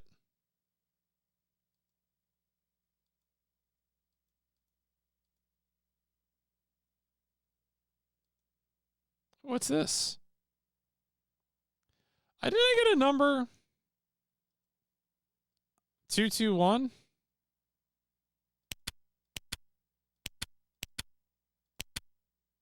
Crank that. Oh, no. Never mind. Yo, hey, Red Q. Thank you for the good luck. Hope you're doing well. I've been enjoying Broken Sword 2, a classic game. I played Broken Sword 2 on PC before.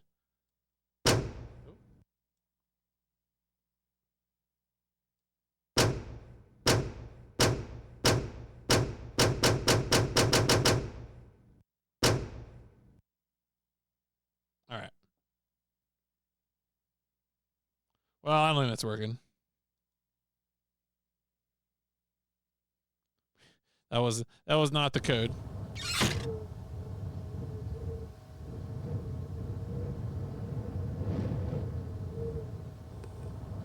Enjoying it more than the first game.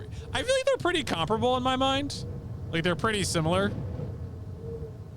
They're both great, which is also to say.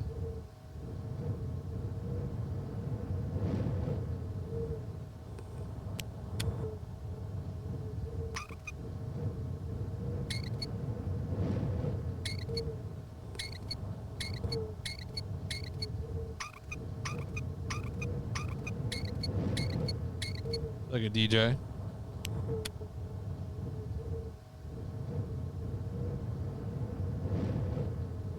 Oh yeah, the Broken Sword PlayStation UI is a little silly.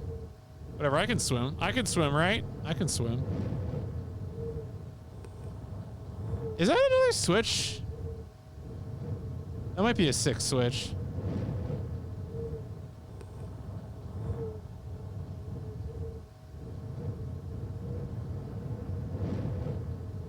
Oh, what is that?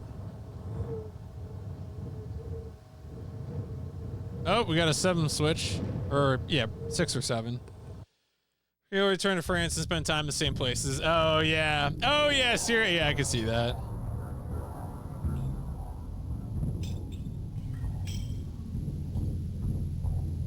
The transition to South America in 2 is a lot of fun.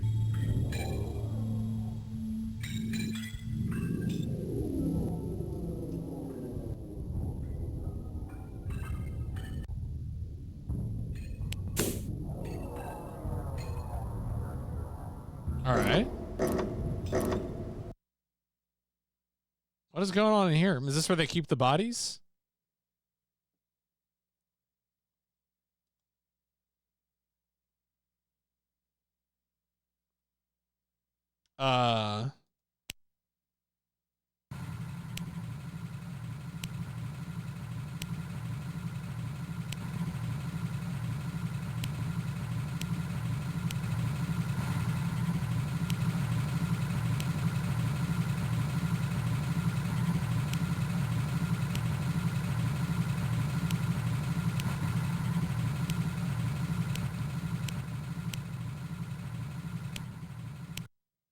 Okay. Did I mess up the one on the right?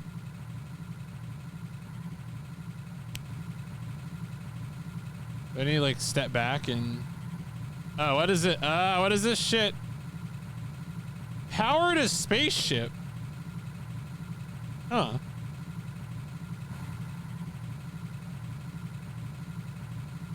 Interesting.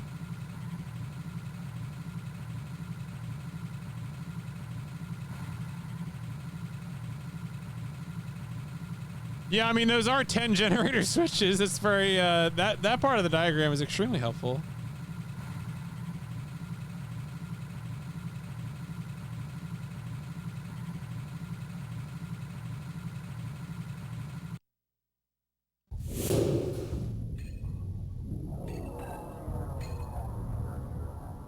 All right, yeah, so I assume it closed because it resets.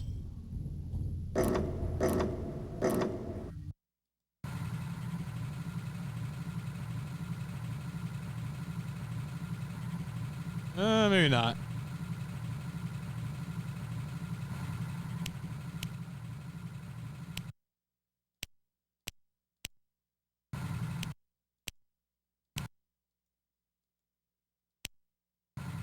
Tell you what, I'm gonna put them all back on.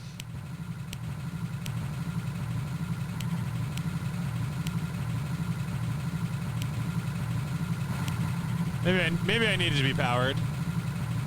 Who could say?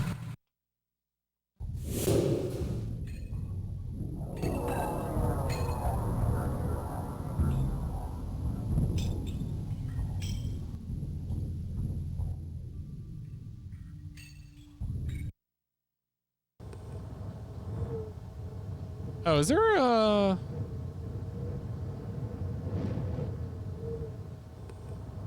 So that turns back. Okay, so that's back up the hill.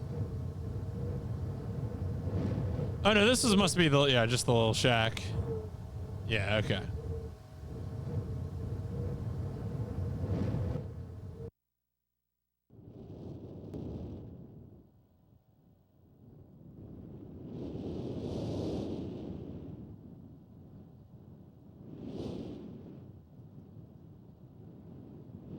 I want to see something real quick.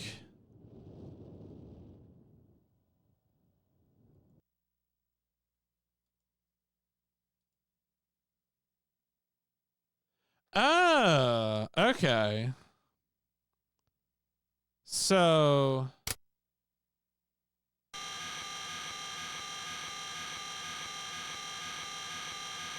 it seems like flipping the marker switches caused more things to appear on this map. So maybe I'll go back and hit those other switches because I avoided hitting them.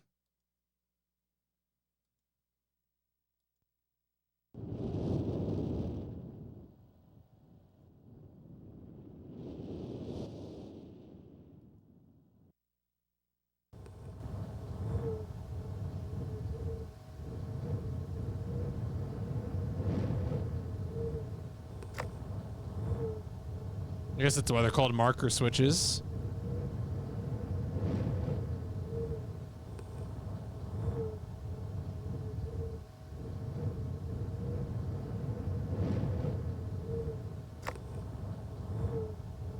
All right, now to test my hypothesis.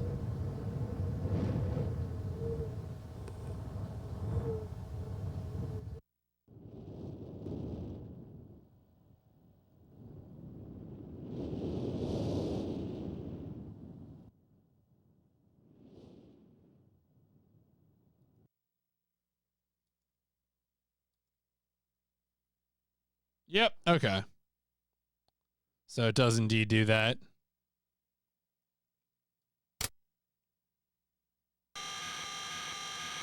Interesting.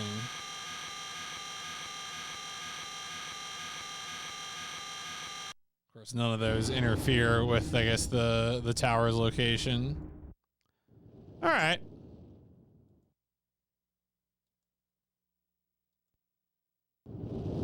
Now, the one thing that that we haven't really figured out yet is what the hell the imager was that was mentioned in the note that we picked up over here.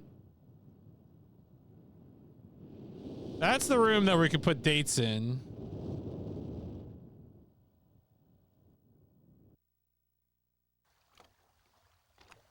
Oh, look, imager. I hardly know her. All right, I don't. You know what could it be?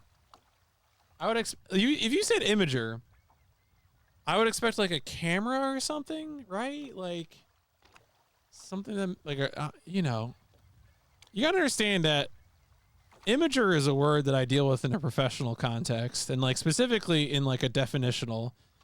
Like, what is an imager? Is a question to be pondered and argued about. Yeah, no, it really is.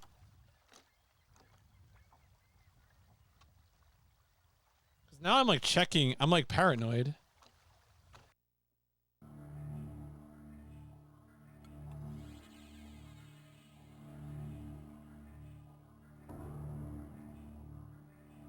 That is a nice view. Some good looking views here. What a view to a kill.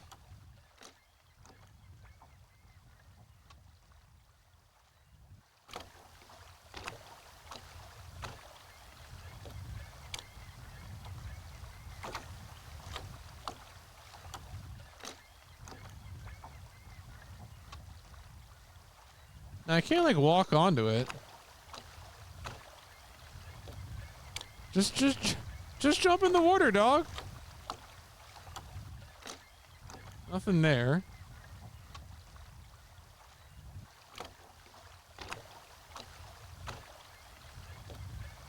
Is this, what is this?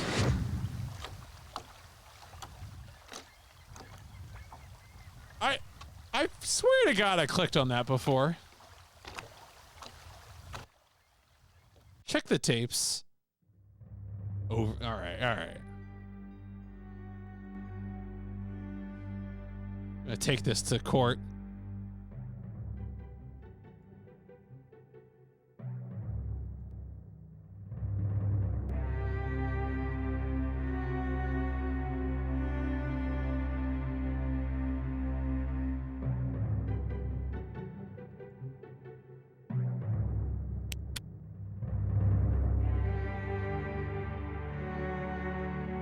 All right.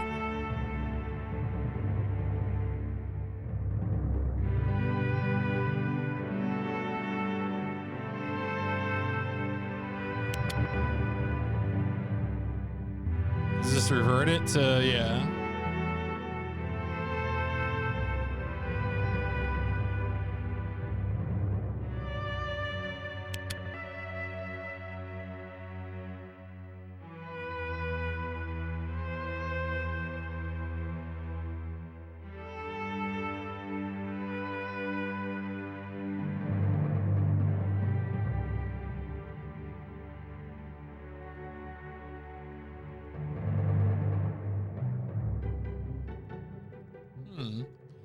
All right, so I'm able to press this switch. I'm able to look left and right. Oh, what is this? Settings dimensional imager.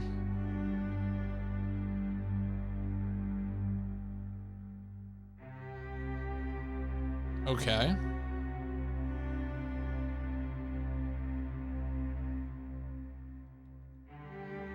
I have heard of the parody. I don't know anything about it, but I have heard of it.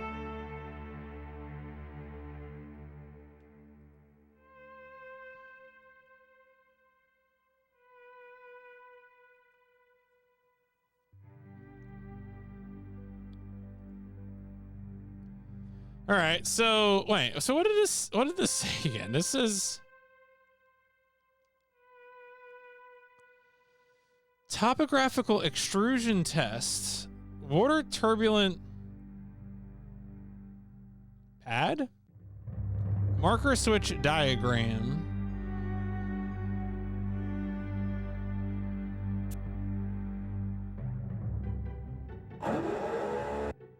Oh, all right. That was small. That was tiny. What? Okay.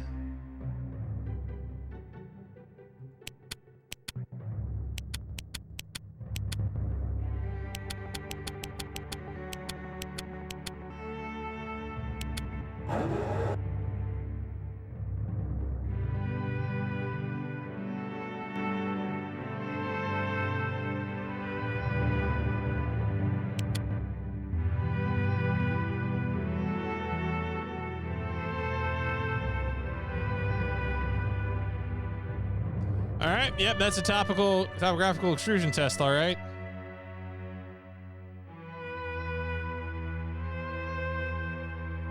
Oh yeah, look at that. That's the power of the PlayStation.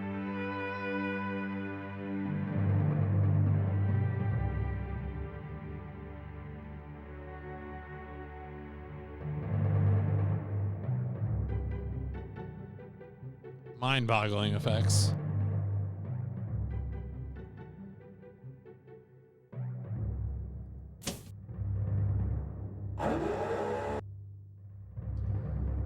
All right. The other thing was so I will eventually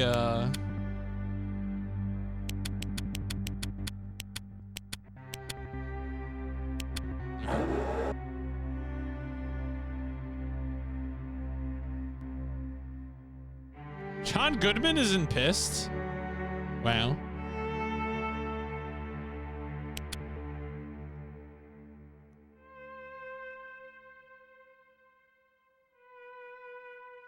This is the marker switch Okay, yeah. So this tells us like, what? It's a marker switch. This thing.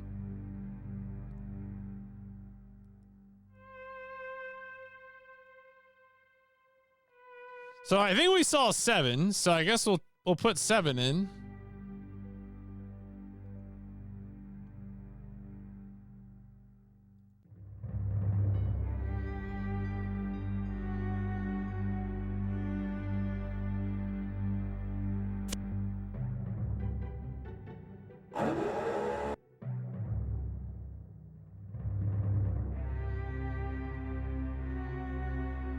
Oh, interesting. Where the pond is a hot tub.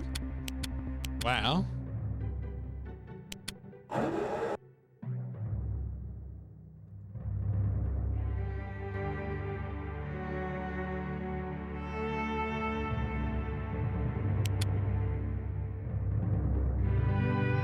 One of these numbers just kills the player. They lied about the death thing. Oh, it must be 6. I guess I didn't actually see a switch on the island, on the clock tower. I guess it wouldn't be on the island technically, Your Honor. All right, that must be 6.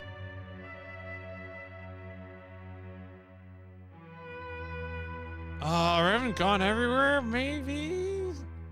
I mean, we'll just start counting up, honestly.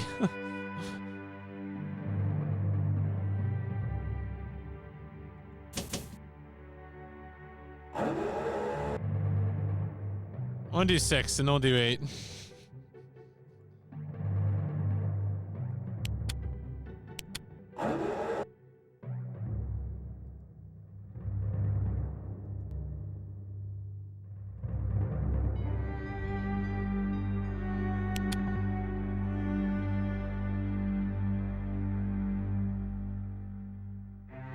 Ah, shit.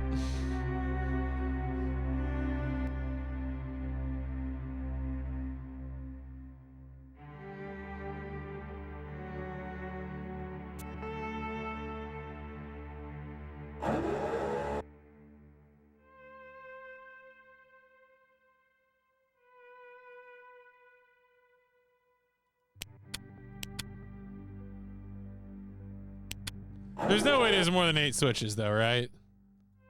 Easy peasy.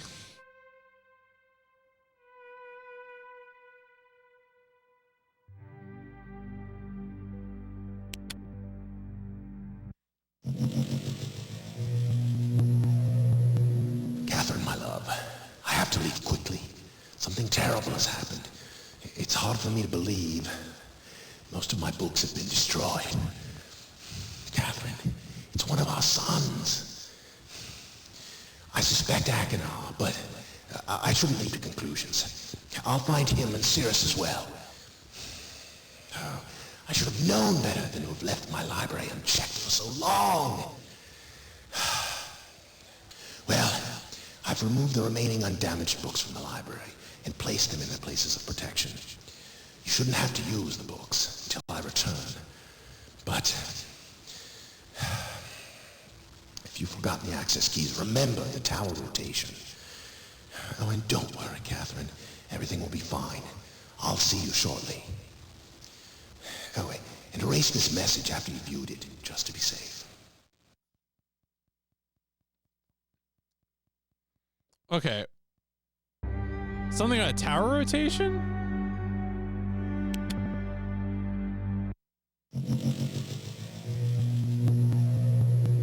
Catherine, my love, I have to leave quickly. Something terrible has happened. It's hard for me to believe. Most of my books have been destroyed. Catherine, it's one of our sons. I suspect Achenar, but I shouldn't leap to conclusions. I'll find him and Cirrus as well. Oh, I should have known better than to have left my library unchecked for so long. Well, I've removed the remaining undamaged books from the library and placed them in their places of protection. You shouldn't have to use the books until I return. But if you've forgotten the access keys, remember the tower rotation. Oh, and don't worry, Catherine. Everything will be fine. I'll see you shortly. Oh, wait, and erase this message after you viewed it, just to be safe. Okay, so the tower rotation is somehow a substitute for access keys. Access keys to what? Maybe the ages?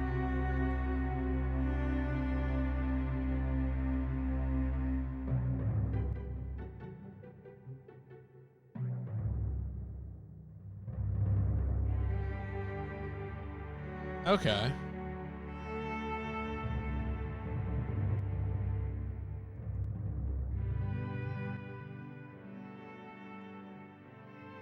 Listen, there aren't any other numbers that could be used as an input. I don't think so.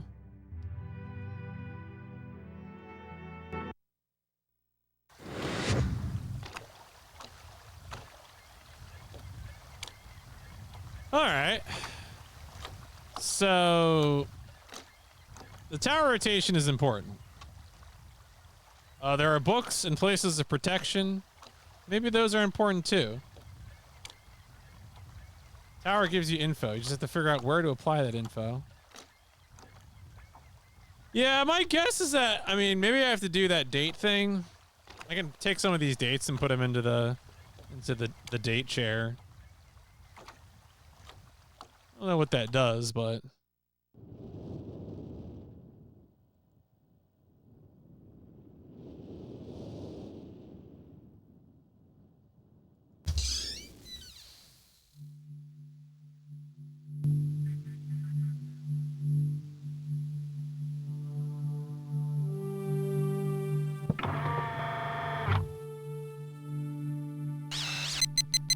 all right, so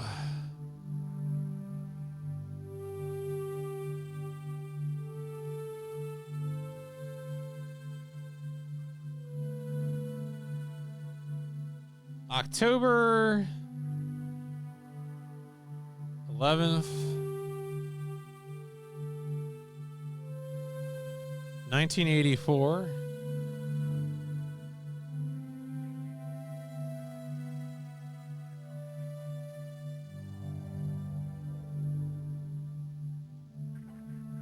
To be on a game show. God bless. 10:04 a.m.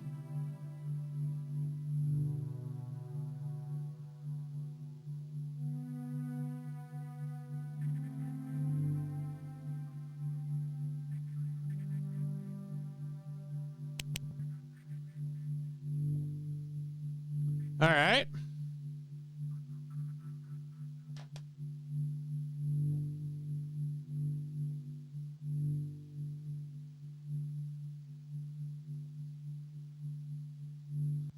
Tempted to get a screwdriver, start undoing the panel.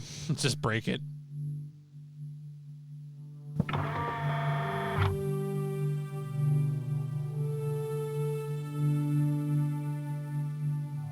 So I'm wondering what that actually even does.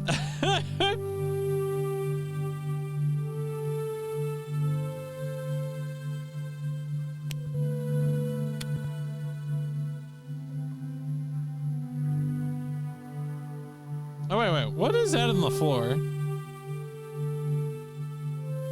No, those are just parts of the wall. Okay.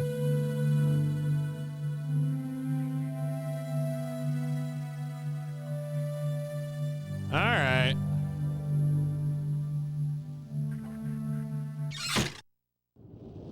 Maybe if I like use it, set it to a certain date, and then rotate the tower.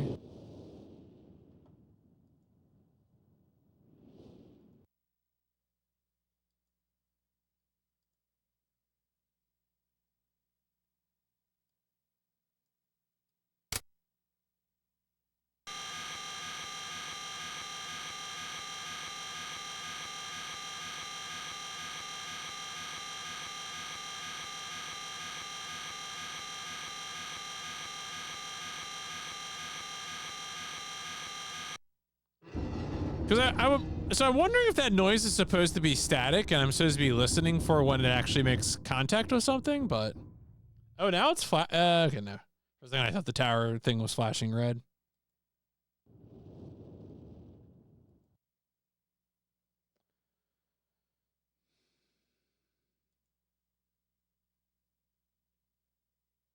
Well, let's go up and take a look, at least at the what sign has appeared now. I don't know if this red. I assume the red line thing is just like an indication of like interference or something like that, as opposed to some sort of solution, but.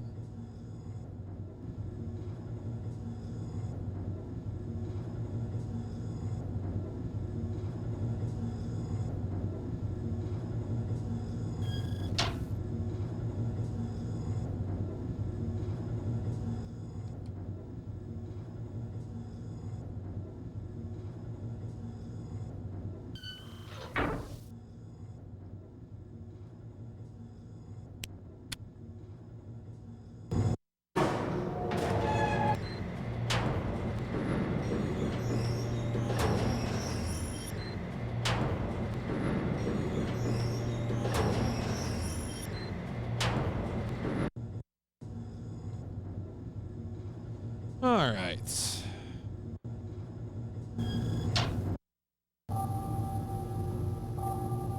Now, I assume looking at here will just be a view of part of the island. I do wonder if this ends up being anything. Oh, hey, it's a tree. That's a big tree. It's a pretty good tree.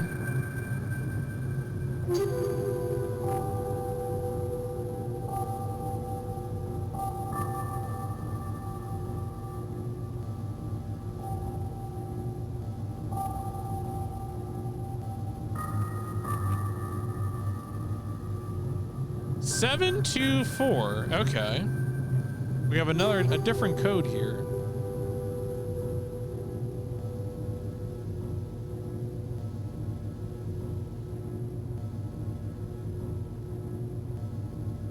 Tempted to go put this in the on the safe in that shed.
All right.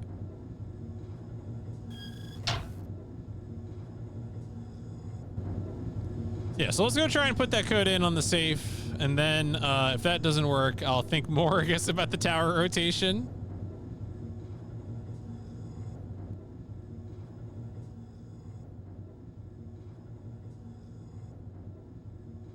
Oh, I didn't actually. Oh, okay. I just sealed.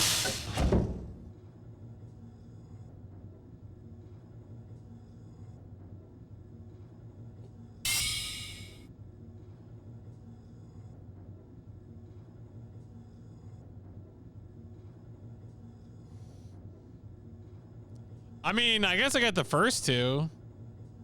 I feel like I'm not doing too much so far, but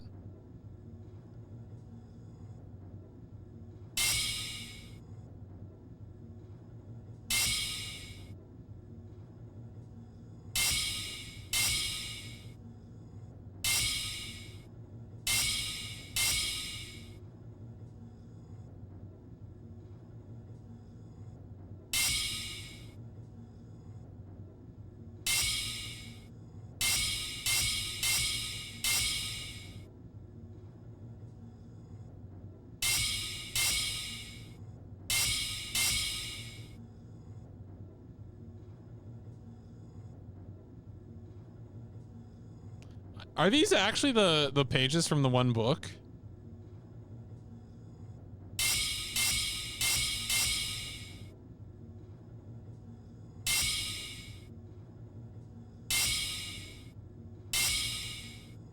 No idea. All right, well.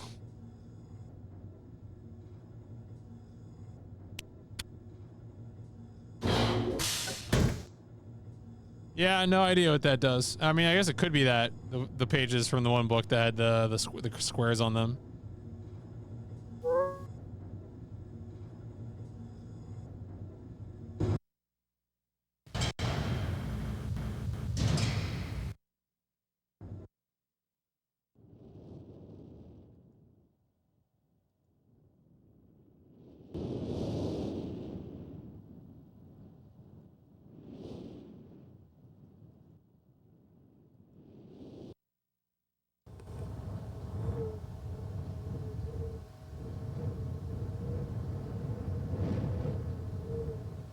All right, let's go to this shed. Let's see what we can get with the that code we got.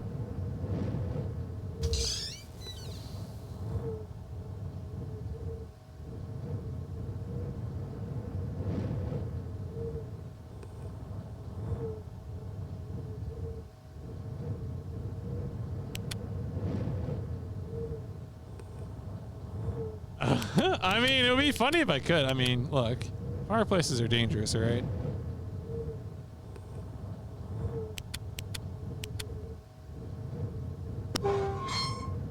Aha! What did I get?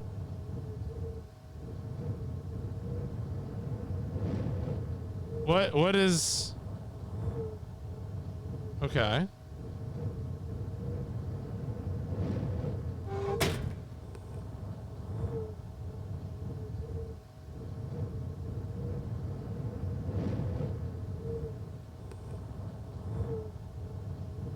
I think that's a match.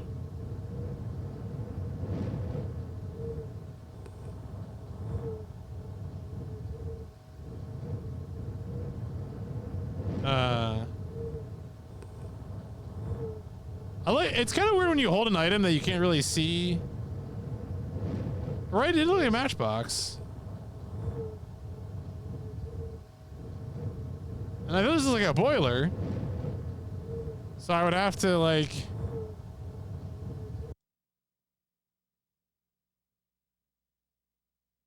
No? Hmm. Can I close the door? No. Is there somewhere else? I mean, what I would want to take a match. Like, I guess the fireplace. But the fireplace didn't really have anything in it. Whereas this seems like a boiler and it's right here in the same room. Oh, is this supposed to work there?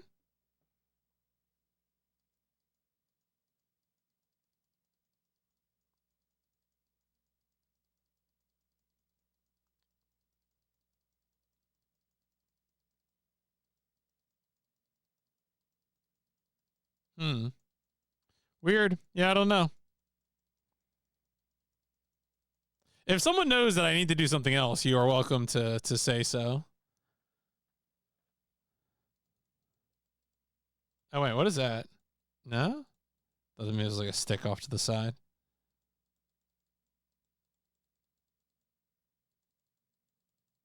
Hmm. It's weird to me like the wind stopped once I hit the... I have to light... Oh, I have to light the match? Wait, okay, but like, it's a match. The whole point is you can just strike it.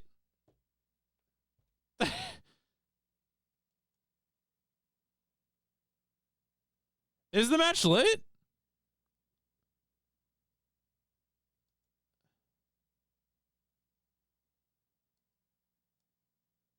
Oh, God. Okay. Can I not open the thing again?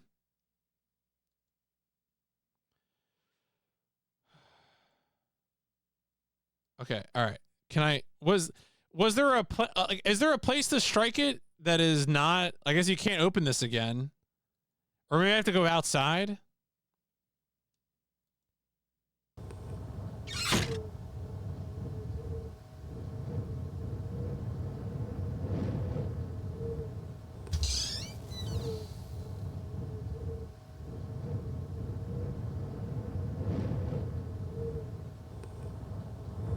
But the matchbox is now inside the safe, and because I have the match in my hand, I can't open the safe again.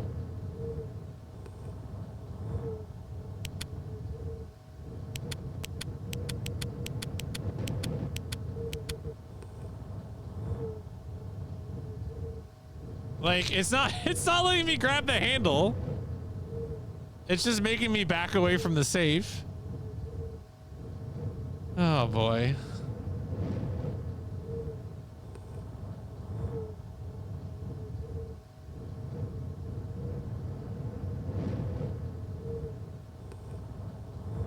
I'd be happy to try it again. Turn valve. Then light.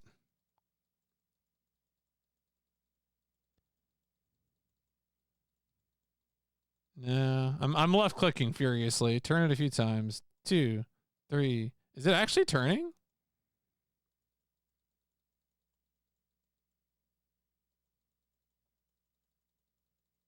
I don't know if it's actually turning. Because the other wheel is outside, like actually visually turn a little bit. The valve is contextual. That's what people told me about the Bible. Oh, do I have to like... Oh, what? Oh, what the...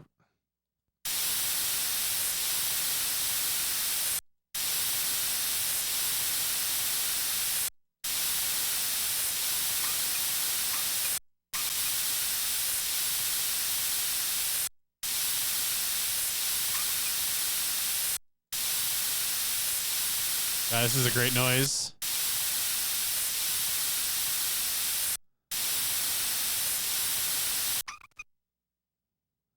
Okay, so that closes it. It was... Yeah, it's a pretty good loop.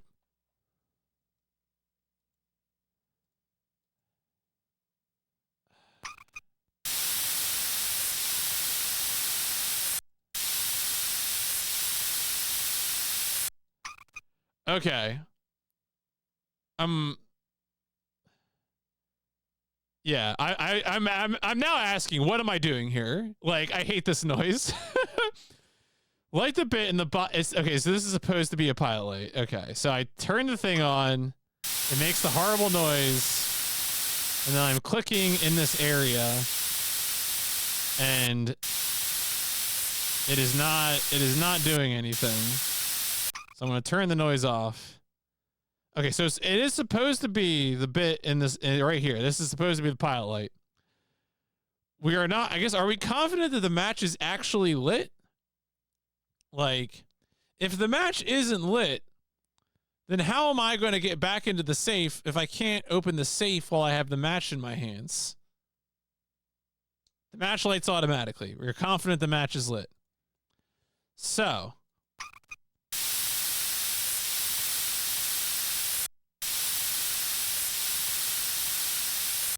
now it is not lighting here. Okay. Thought. Do I need to like get something and put something in here as like kindling or something? Not that I even know how I would get rid of the match. The match is just... The match, you know, that's a part of me now. It's a part of my body.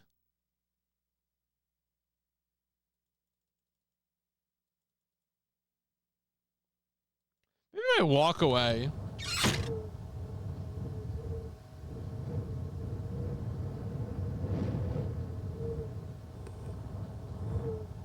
Permanent match carrier trilogy.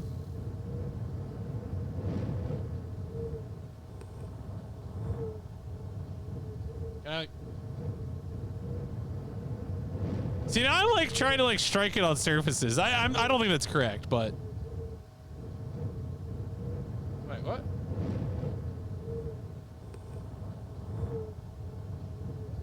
But it's like turning red sometimes. What does that mean?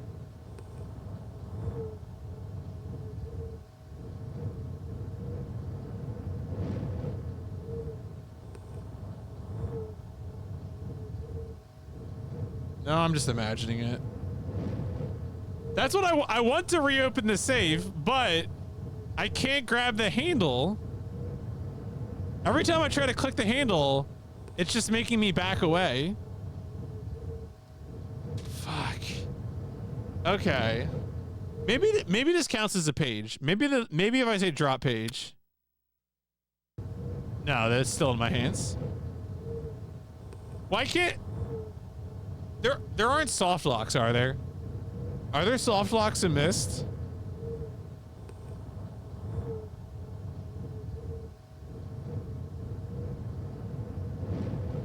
Not supposed to be.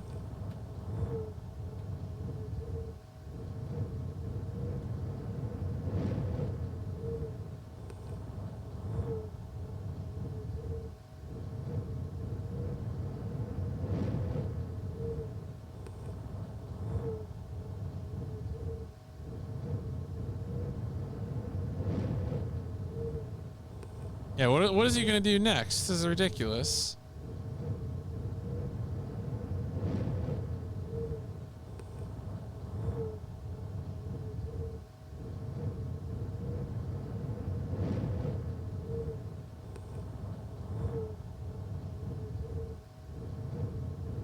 What if I just hold the match over the pilot? Okay.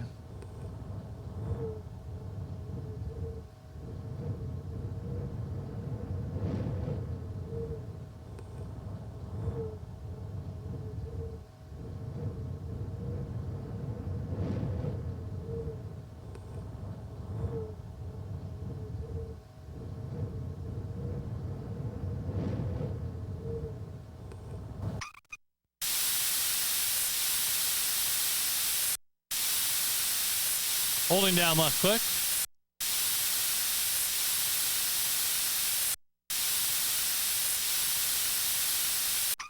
God, I really hate that noise. Okay.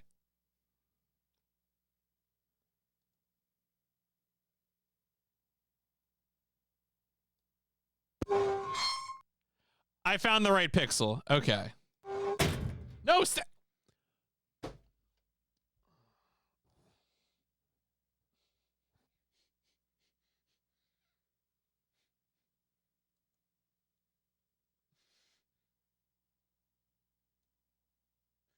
why can't it only grabs sometimes? What the hell?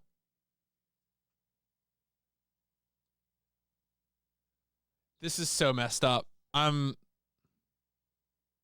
okay. Where is the no? Jesus Christ. Okay, every time you see me moving my mouse to the bottom right, like click drag. No. Okay. Click drag. No. Okay.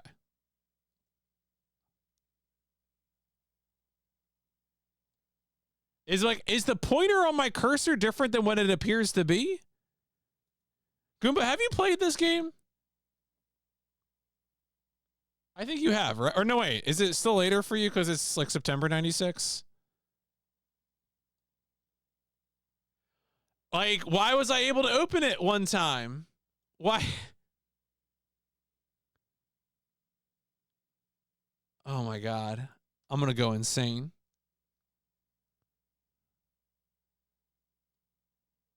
Okay. Okay, I got it that time.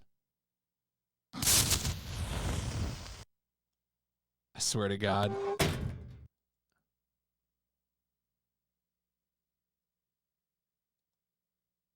Okay.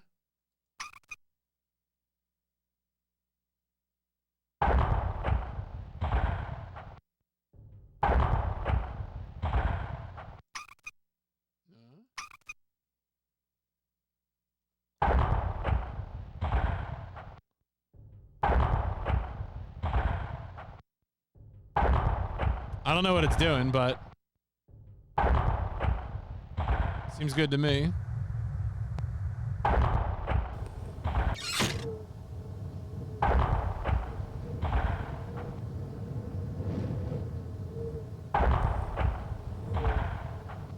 Still not sure what's up with that clock tower.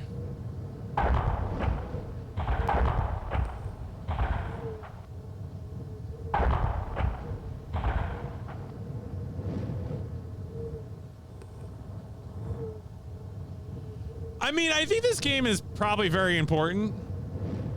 In 1993.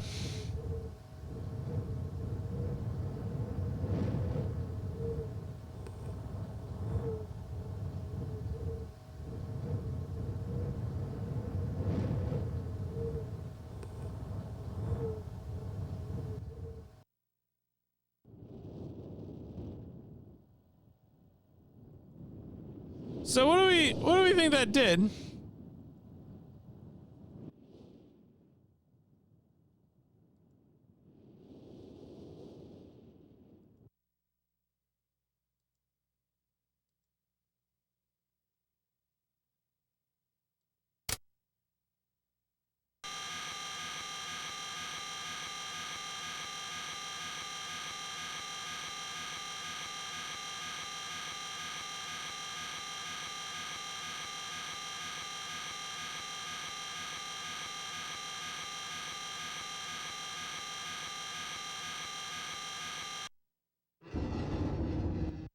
All right, so no signals coming through there. Started Beyond the Beyond tonight. Okay. So I'm gonna tell you right now, Beyond the Beyond's best hours are its opening hours. That is the madness will set in over time. At first, it's just like, oh, this is just like an old Camelot JRPG. You know, it's a little crusty, but it's not that bad, really. But you're gonna keep playing it, and you'll really feel it.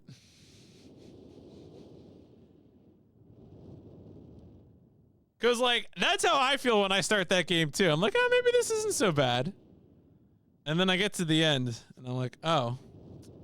It is that bad.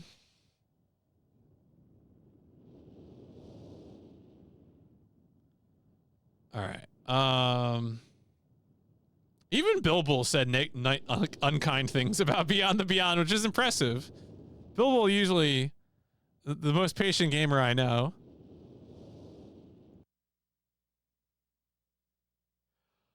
Okay, so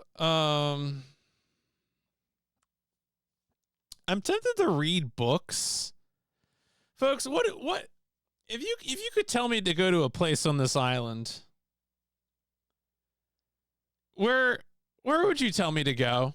I understand. It seems like this tower rotation is the thread I have to follow to like get somewhere, to do anything, to I assume get to any of the ages. Go back to the boiler and area. Books would be helpful. Okay, so maybe books would be helpful. A spaceship. Okay.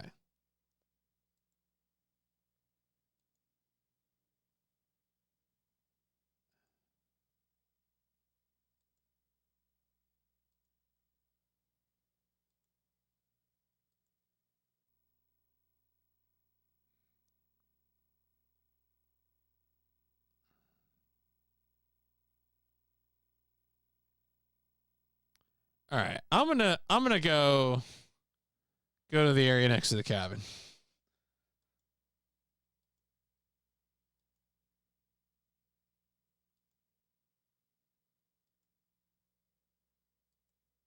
What do we think of Myst? I'm getting a little restless. I think it looks good. I like the way it looks. I could stand to be a little more linear. I will let some rails. But, you know, I'm soldiering on.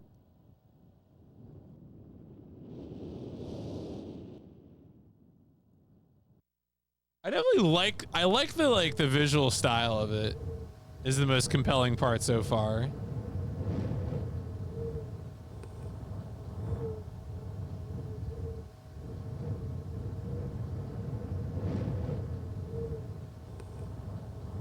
Yeah, it's ambitious to just throw you on the island.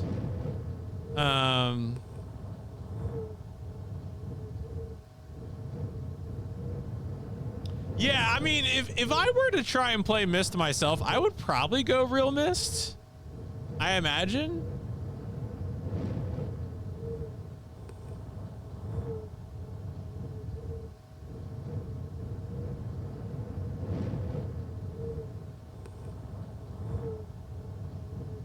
Oh my God, there's something, and like, I think the more, you know, so we've played a few games in PIP that were, you know, PC ports, and those are games in which the player movement is node based, right? Siberia was the same way, even though that was like a, you know, a third person. The player character in Siberia could move from node to node to node, and so you kind of had to like figure out, you know, what the nodes were and what you could do at particular nodes.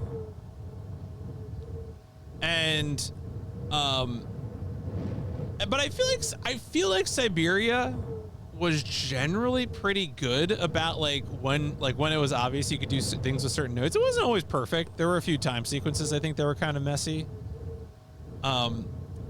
That I'm concerned this game might drive me insane with nodes.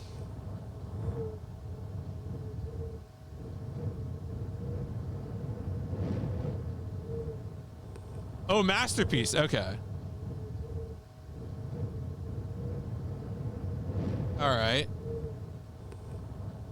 Okay. Would this be better if it had the big analog joystick? I don't, you know, that's a good question. The only one I haven't played is the latest remake.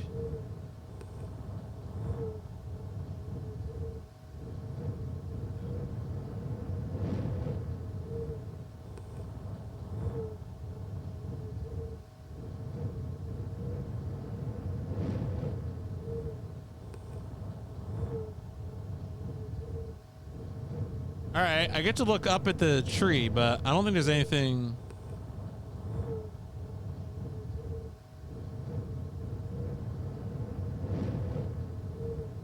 I mean, it's very different, right? Because, like, you know, we recently played, like, Grim Fandango, and, like, the classical adventure game has, like, a pretty tight narrative flow. Where, I mean, this has narrative content. Like, we've had little cutscenes and stuff like that, but they've kind of, you know, they've been as we have found them rather than sort of being the link between sections.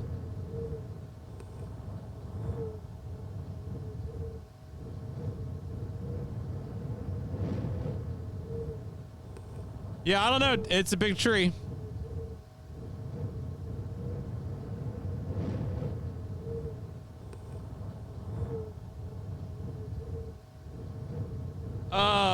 I mean, am I actually supposed to be doing something here right now? I guess, okay. Let me say this in terms of, like, chat interactions. I would say if there are things in the interface that I'm clearly not picking up, like concepts that I have not been introduced to, those are, I think things that I'm more ready to have chat share. If that makes sense, right? If I already know that it's something that I can play around with, I would say hold back. But if it's like he doesn't know that, you know, if you click and hold down or something, like, because, like, I'm looking around, like, what can I even?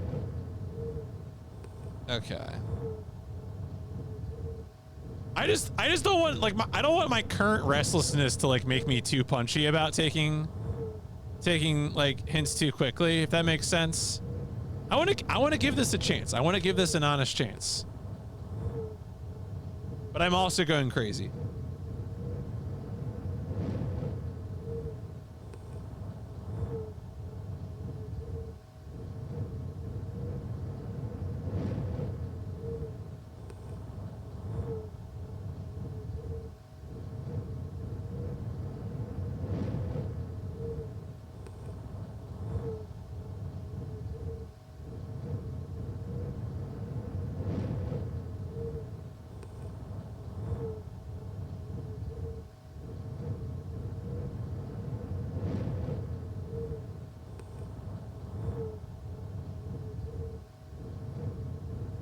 Yo, hey, why? So JB, where are we going next? How's it going? What's up? I am playing Myst.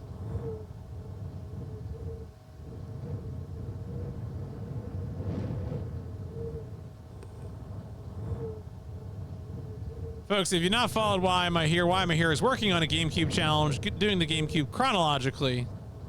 I think working on Animal Crossing and whatever else right now, right? Playing Animal Crossing in real time, along with other games.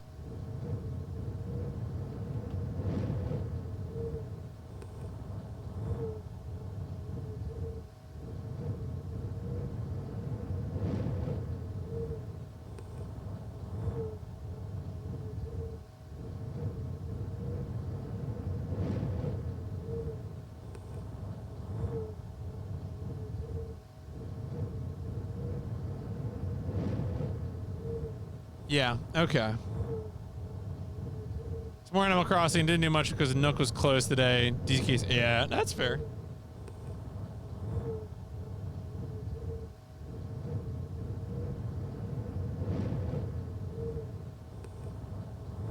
Okay.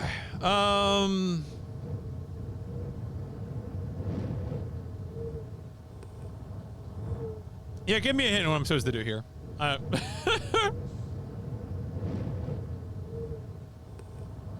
Oh, is it not specifically that screen?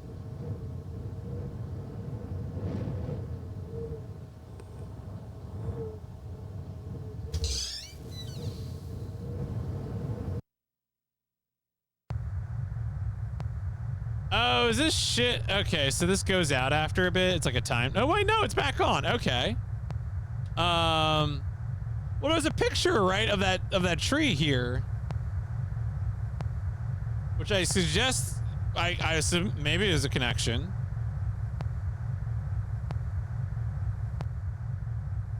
That just turns me around.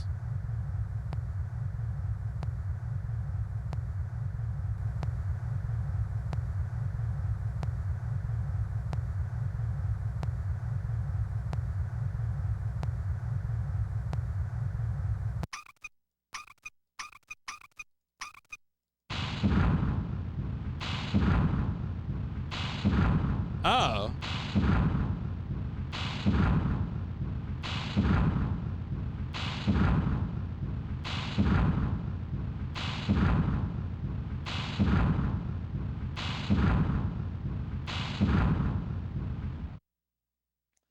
Okay.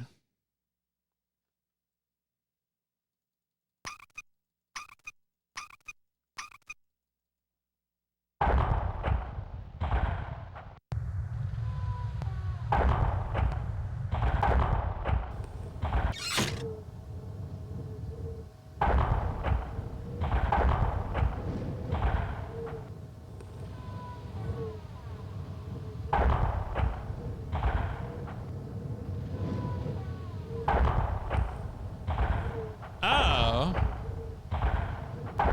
Okay. So there was something there.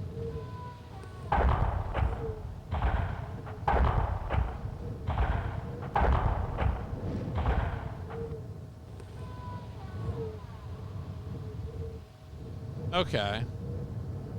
So if I just, you know, close the valve and let it sink back down,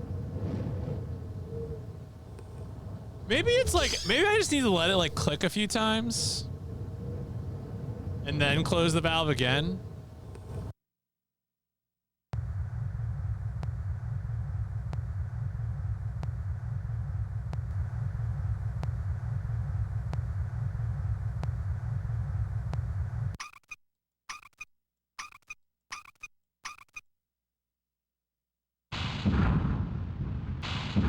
Let's go take a look. We won't, you know, my guess is this is not the solution, but it may provide information.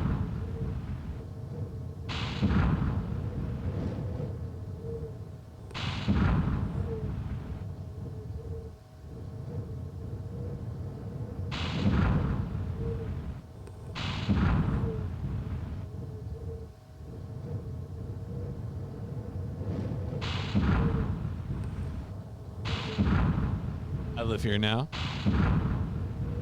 Oh shit. All right. What's this?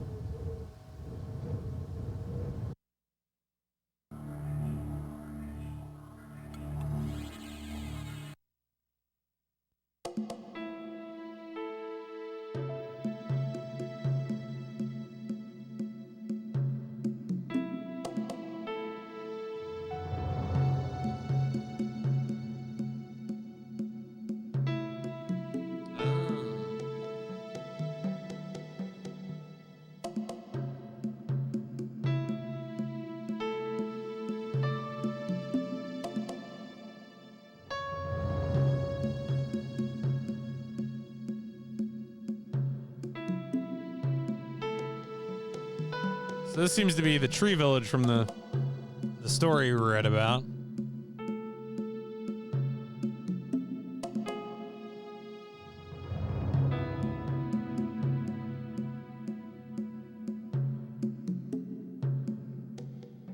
Real tiny QuickTime videos. Is it just looping? I guess it's just looping.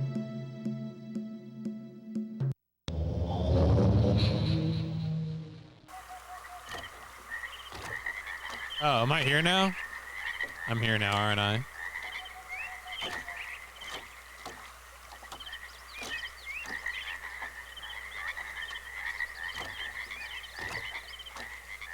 All right.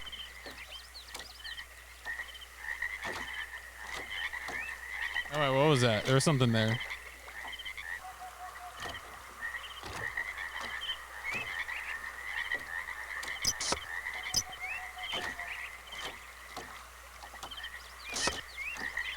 Okay.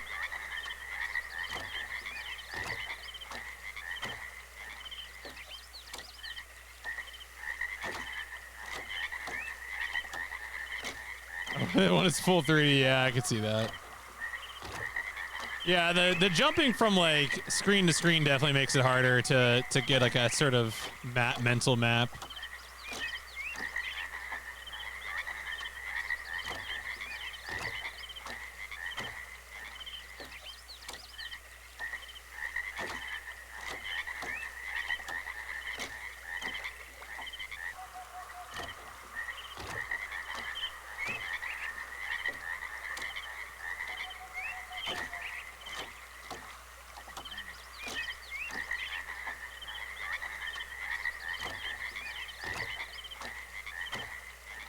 Okay, so I'm guessing maybe this is maybe supplying power. This doesn't even look like I can get up there. Oh, I can. There's a path.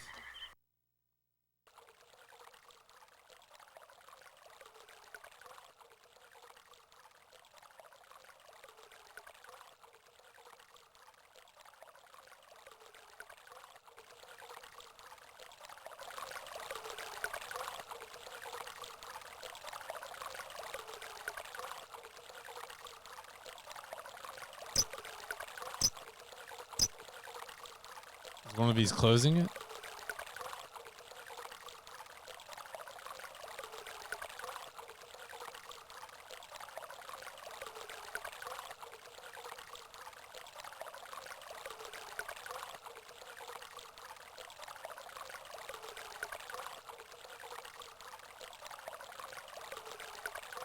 Oh, okay. Yep, pipe's going down.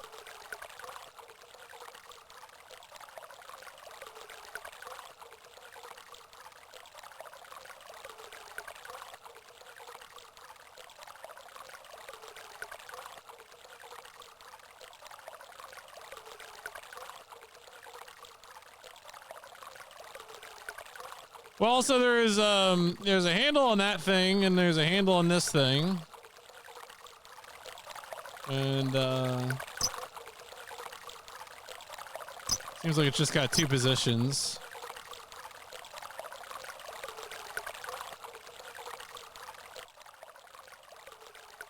Yeah, man, I thought Resident Evil liked its cranks, but Myst has got it beat.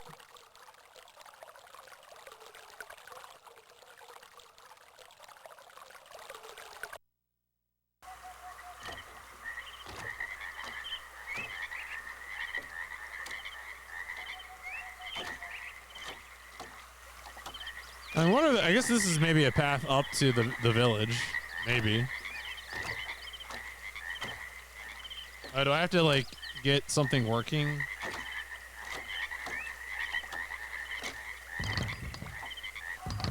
Okay. Alright, let's turn around and look at these little boxes.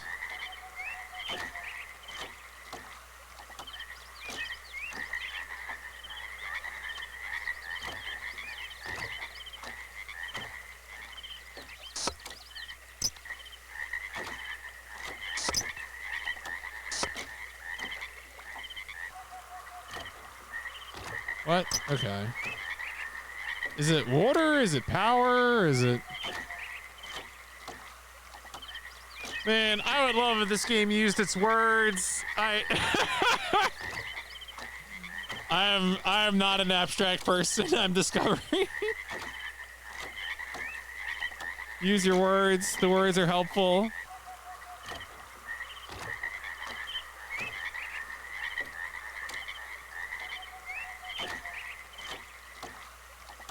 Okay. So it's got to be water that's flowing out of this, and I guess maybe the water, the effect, the power of the flowing water does something. And you got these junction boxes which are changing things.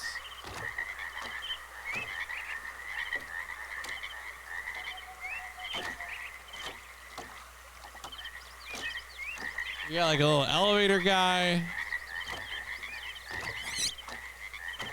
Okay.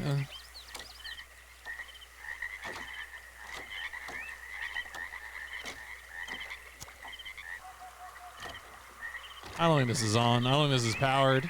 I gotta be real with y'all. Yeah, no, I can interact with them, but I don't know what they're doing. You know, I can go and flip the switch on them, which I assume maybe diverts the flow of water.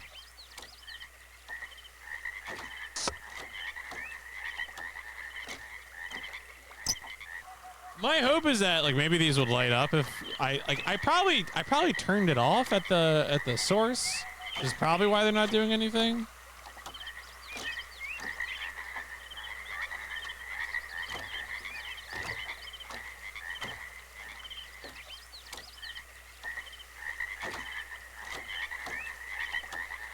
Yeah, no, you're good. You're good. You're good. You're good. Don't worry. That was, if I seem snappy, I assure you it's with the game right now.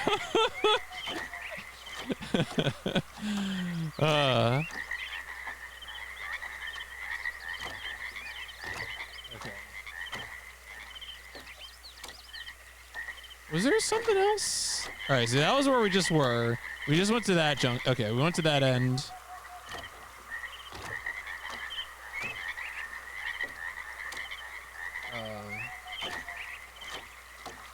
All right, that's just another dead end.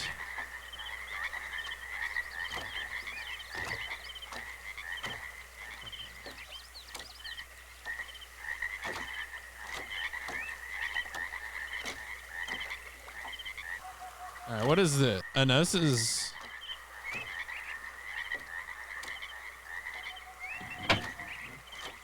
Okay. So I think these are all just machines that must be, you know... Oh, no.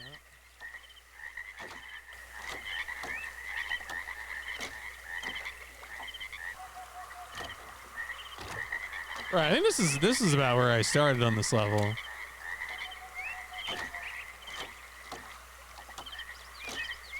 It's got the pipe going off there.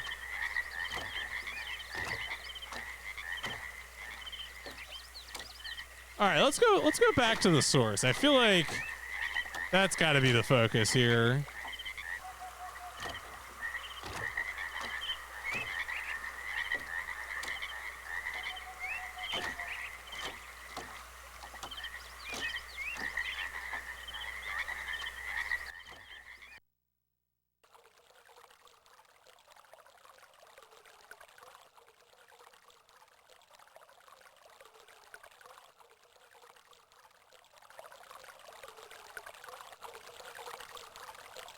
Okay. Now, have we actually interacted with everything that we can interact with here is a good question. Okay, so that's pouring water into there. That's good, I guess. Confirming that.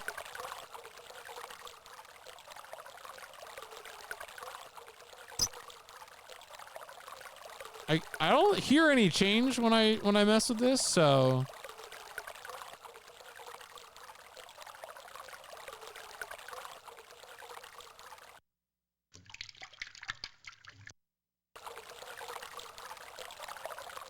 Okay.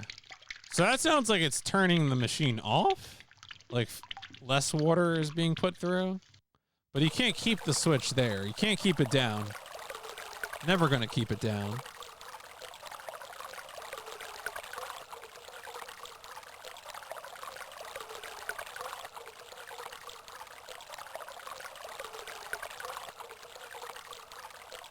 No, that's not like a button or like a little stop valve or anything. So it really is just this thing that you can click on in the screen.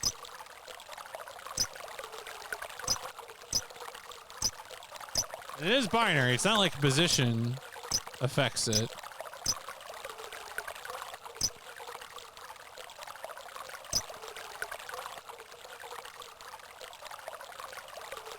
Was there anything else that I could click on past it?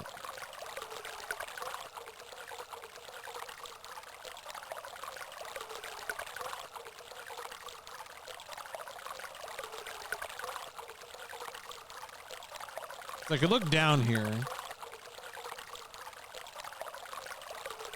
But I don't think that's, yeah, I don't think that's a thing.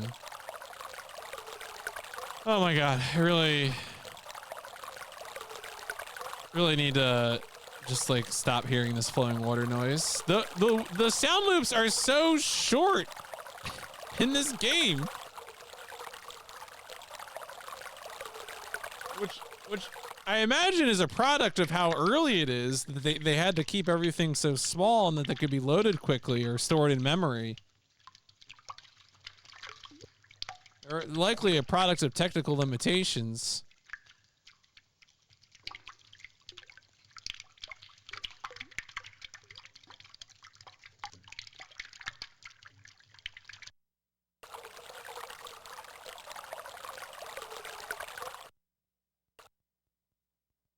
I just keep moving it up and down. It can't load the water flowing noise quickly enough. And then I get to have silence. One weird trick.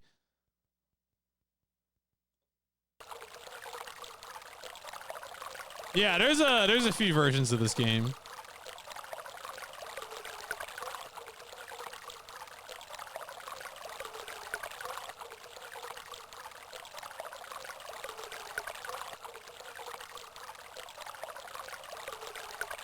Well, it seems like water is flowing, so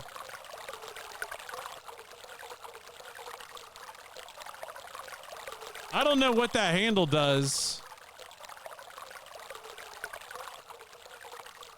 This isn't like snagged on a rock or something, is it? And I just can't tell. Yeah, this seems fine.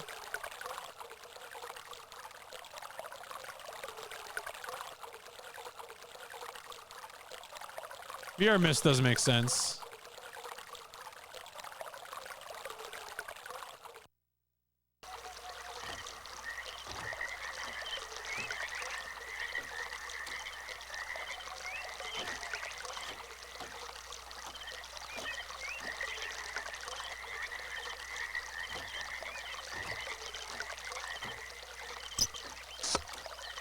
Maybe that blocks it. Do we still hear the water flowing in this direction? Yeah. Okay.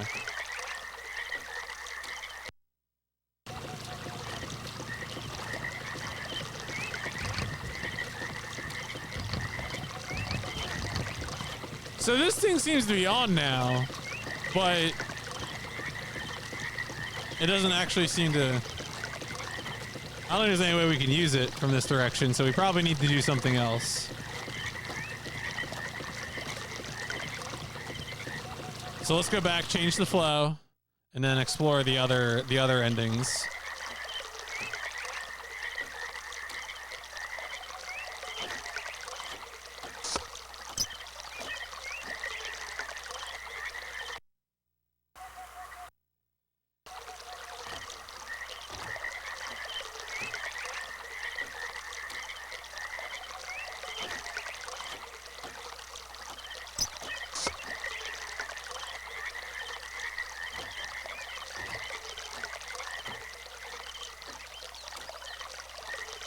I'm just gonna work my way through this. Just do depth first search.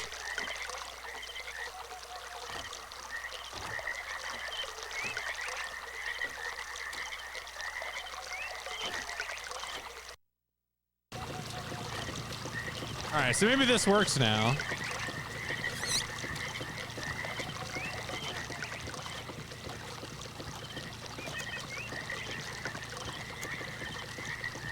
No? I mean, this machine is pumping whatever it's doing.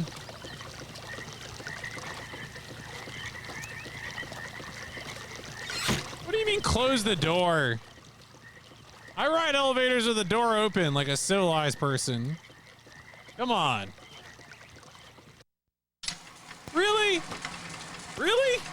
You got safety protocols in this thing? Give me a break. Fucking... What was this, OSHA the game? Won't let me ride the lift with the elevator door open. God damn it.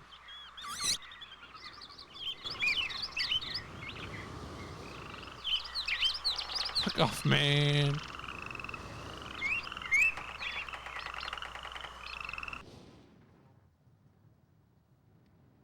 Man, I'm at that point now where like my bloodlust is such, like I just hope I can find someone so I can do violence to them.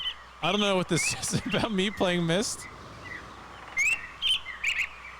Wouldn't fit through the hole in the platform above. Yeah, I mean, maybe.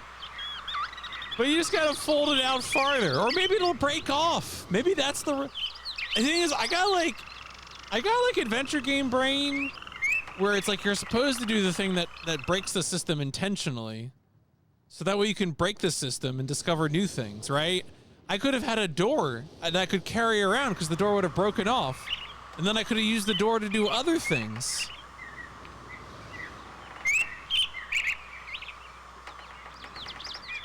Yeah, you can just resubmit the form. Yep. Always welcome to do that.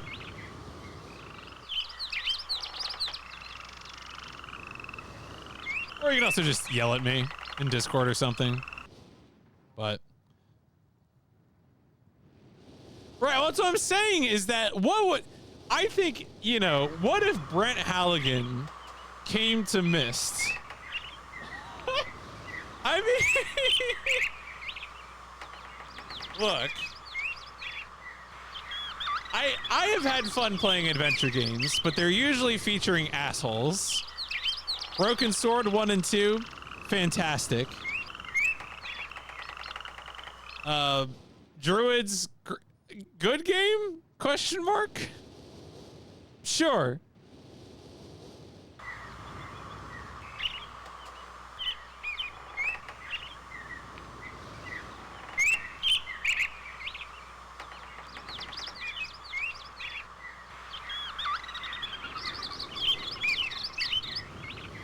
So did they kill all the tree dwellers?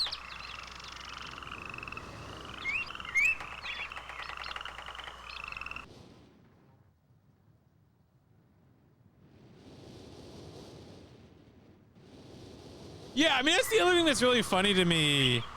Like, when we talked about the narrative that Myst, you know, led to a decline in adventure gaming, like, this is, like, in some ways, this is very different than what people think of when they think of adventure gaming.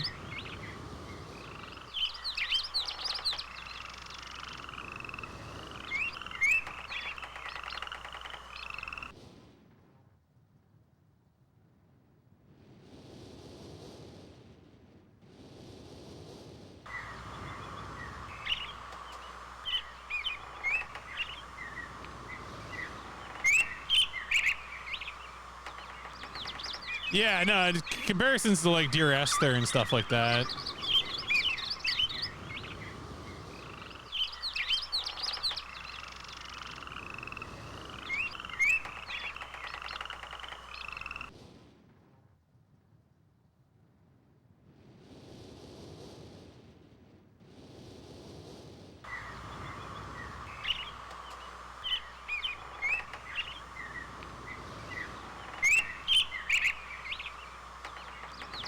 Yeah, I am hungry.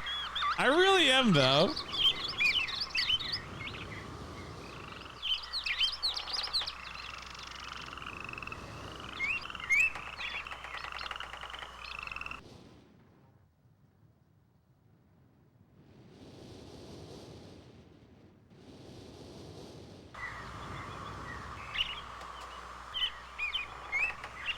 The popping between nodes in this game is so wild.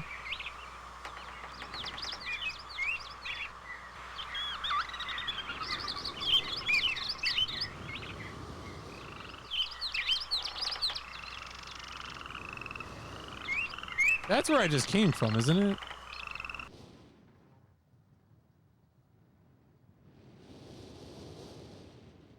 I've totally lost my sense of direction.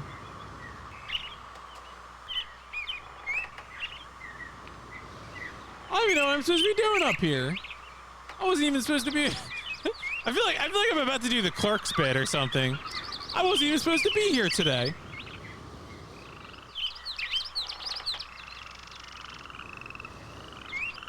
Oh, here we go. Here's the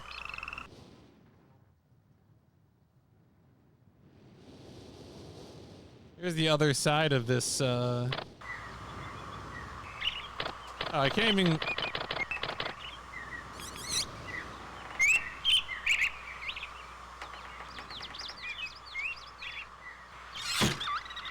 I assume this wouldn't work.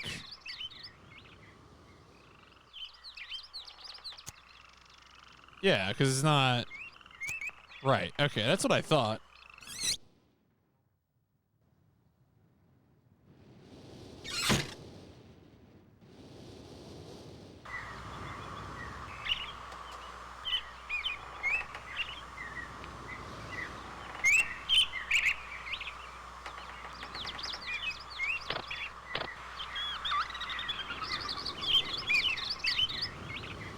Making sure there isn't like a pixel on that door where I could open. I've been surprised at like how small some of the things to interact with have been in this game. So I didn't want to overlook.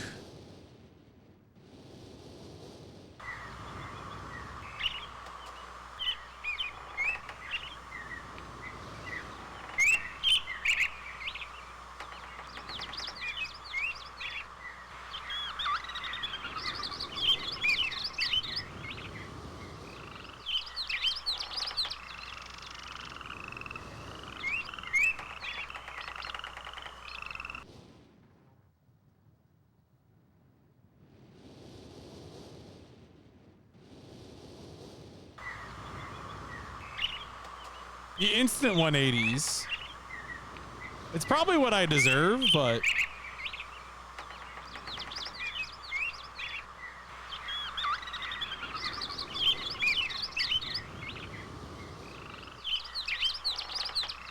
I keep looking at a lot of these things and like, oh, one of these things must be interactable, right? Like, surely... I mean, maybe I'm looking for a page or something. Go birds. I mean, it's not that big. I don't need graph paper. I'm told the worst versions of this game are the DS and 3DS versions. Yeah. That is based on reading about different versions of the game. Those are apparently something is real bad with them.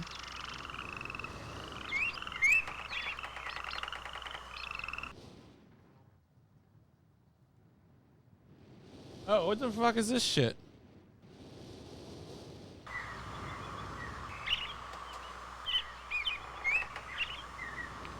Why would we have the switch for the door over here?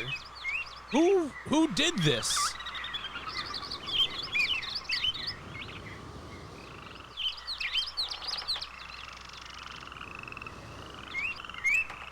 Is there a parody of Myst where I can murder everyone who built this place?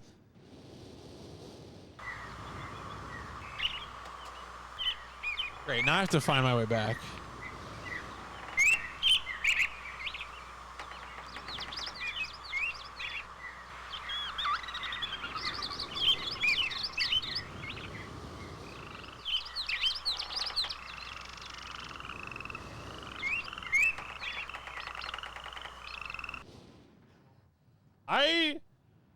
Look, yeah, I don't know.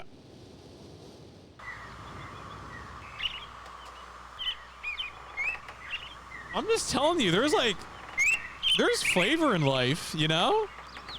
You could put seasoning on your food. You don't have to live this way.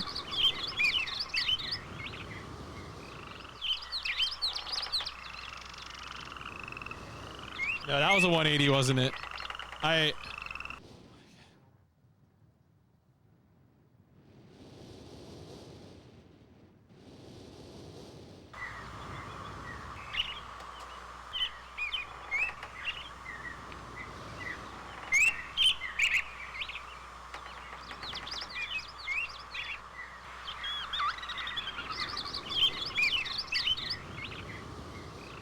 You know, I might feel that way.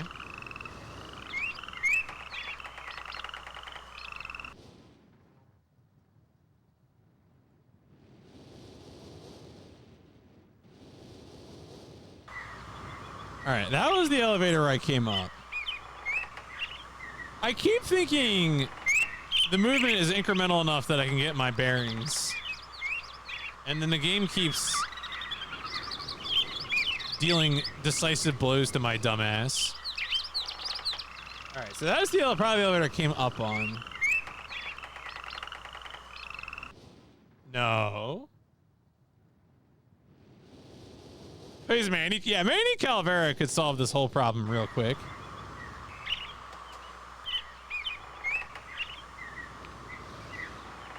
That is a great question, Plywood. I wonder about that as well.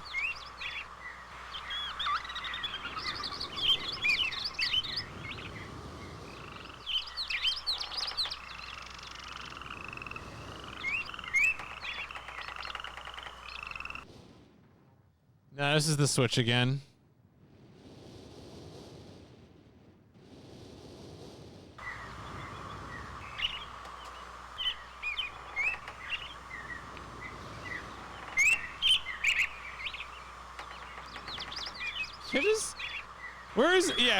Where's John Myst? Get some one-liners from good old John Myst.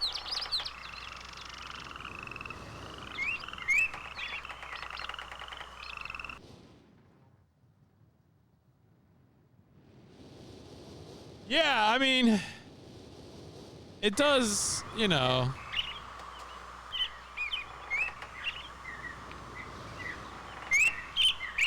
All right, so do I get to walk up and down this thing now? Can I go down the slide?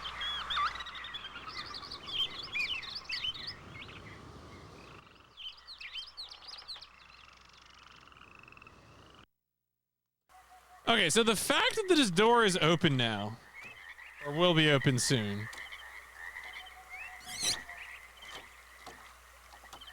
Okay, so now this probably means that I can power something else.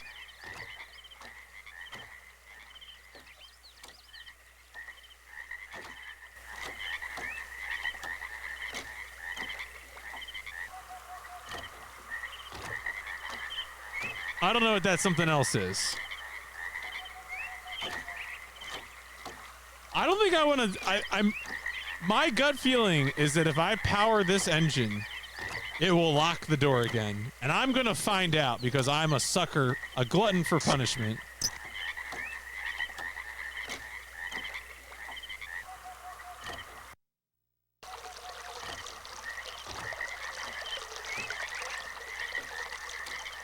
Oh, this probably actually, maybe this turns, maybe the other elevator goes further up? Oh, wait a second. Maybe. Okay. All right. Maybe this actually activates the other elevator at the top of the stairs.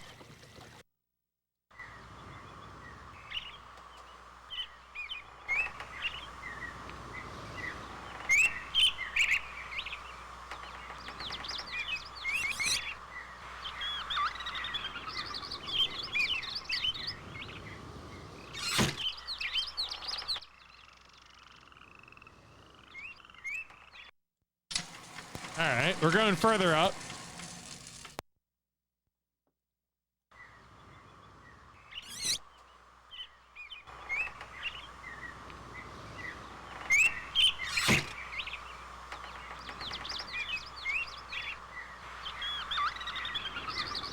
You know, this game seems a little too committed. I think we need to make this game more dangerous.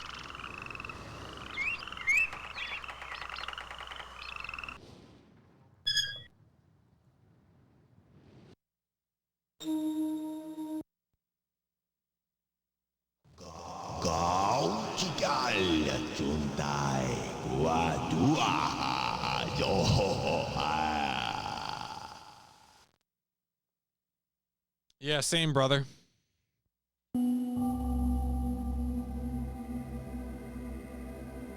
Something tells me that was backwards, maybe.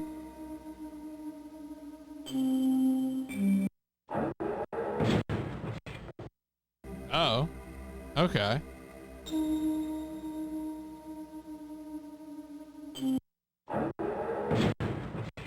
Why would we even have that? That doesn't seem very safe at all.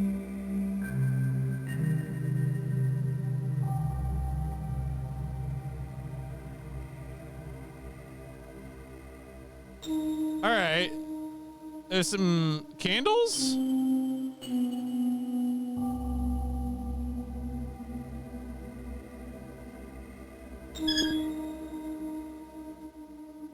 We'll step out. We'll see what else is around here.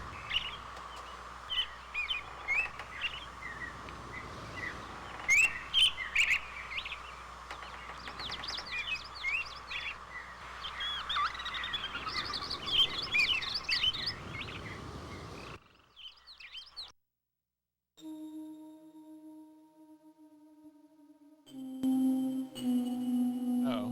What?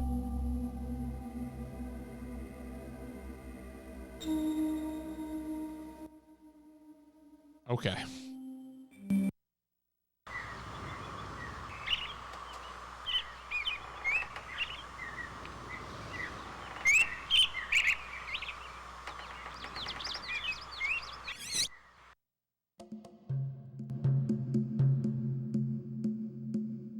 Is that a ladder?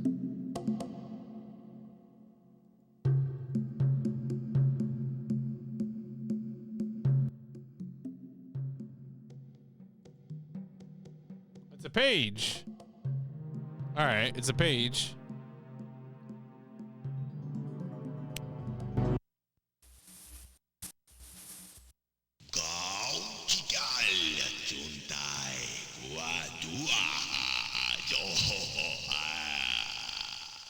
Yeah, sure, man. I'm gonna drop this page.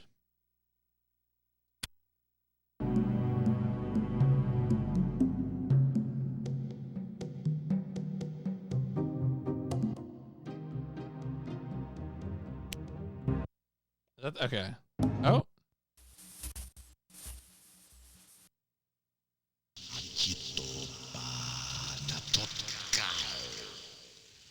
Yep.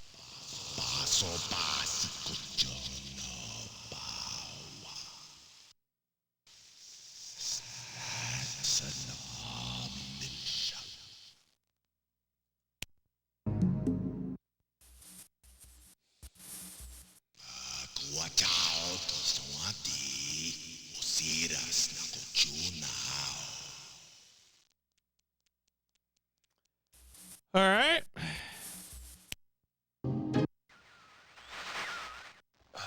I hope I pushed the right button. Very interesting device. Dear brother. I'm not erasing anything important, am I? He is preparing. Remember, take only one page.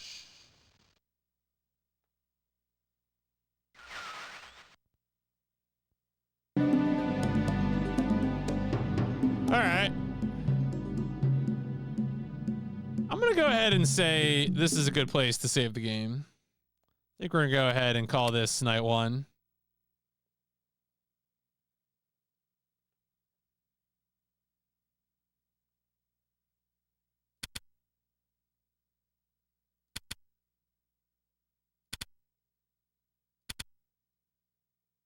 Wow, look at this interface. This is just a real ass PC interface. All right, I assume that worked. Is it there? Is my save there? Yeah, there we go. All right. Well, with that, let me go ahead and say that this has been part 1, game 132 of the PlayStation Instrumentality Project. Myst. Yeah, it's a game. We'll see. We'll see what we can do. We'll see what we can do.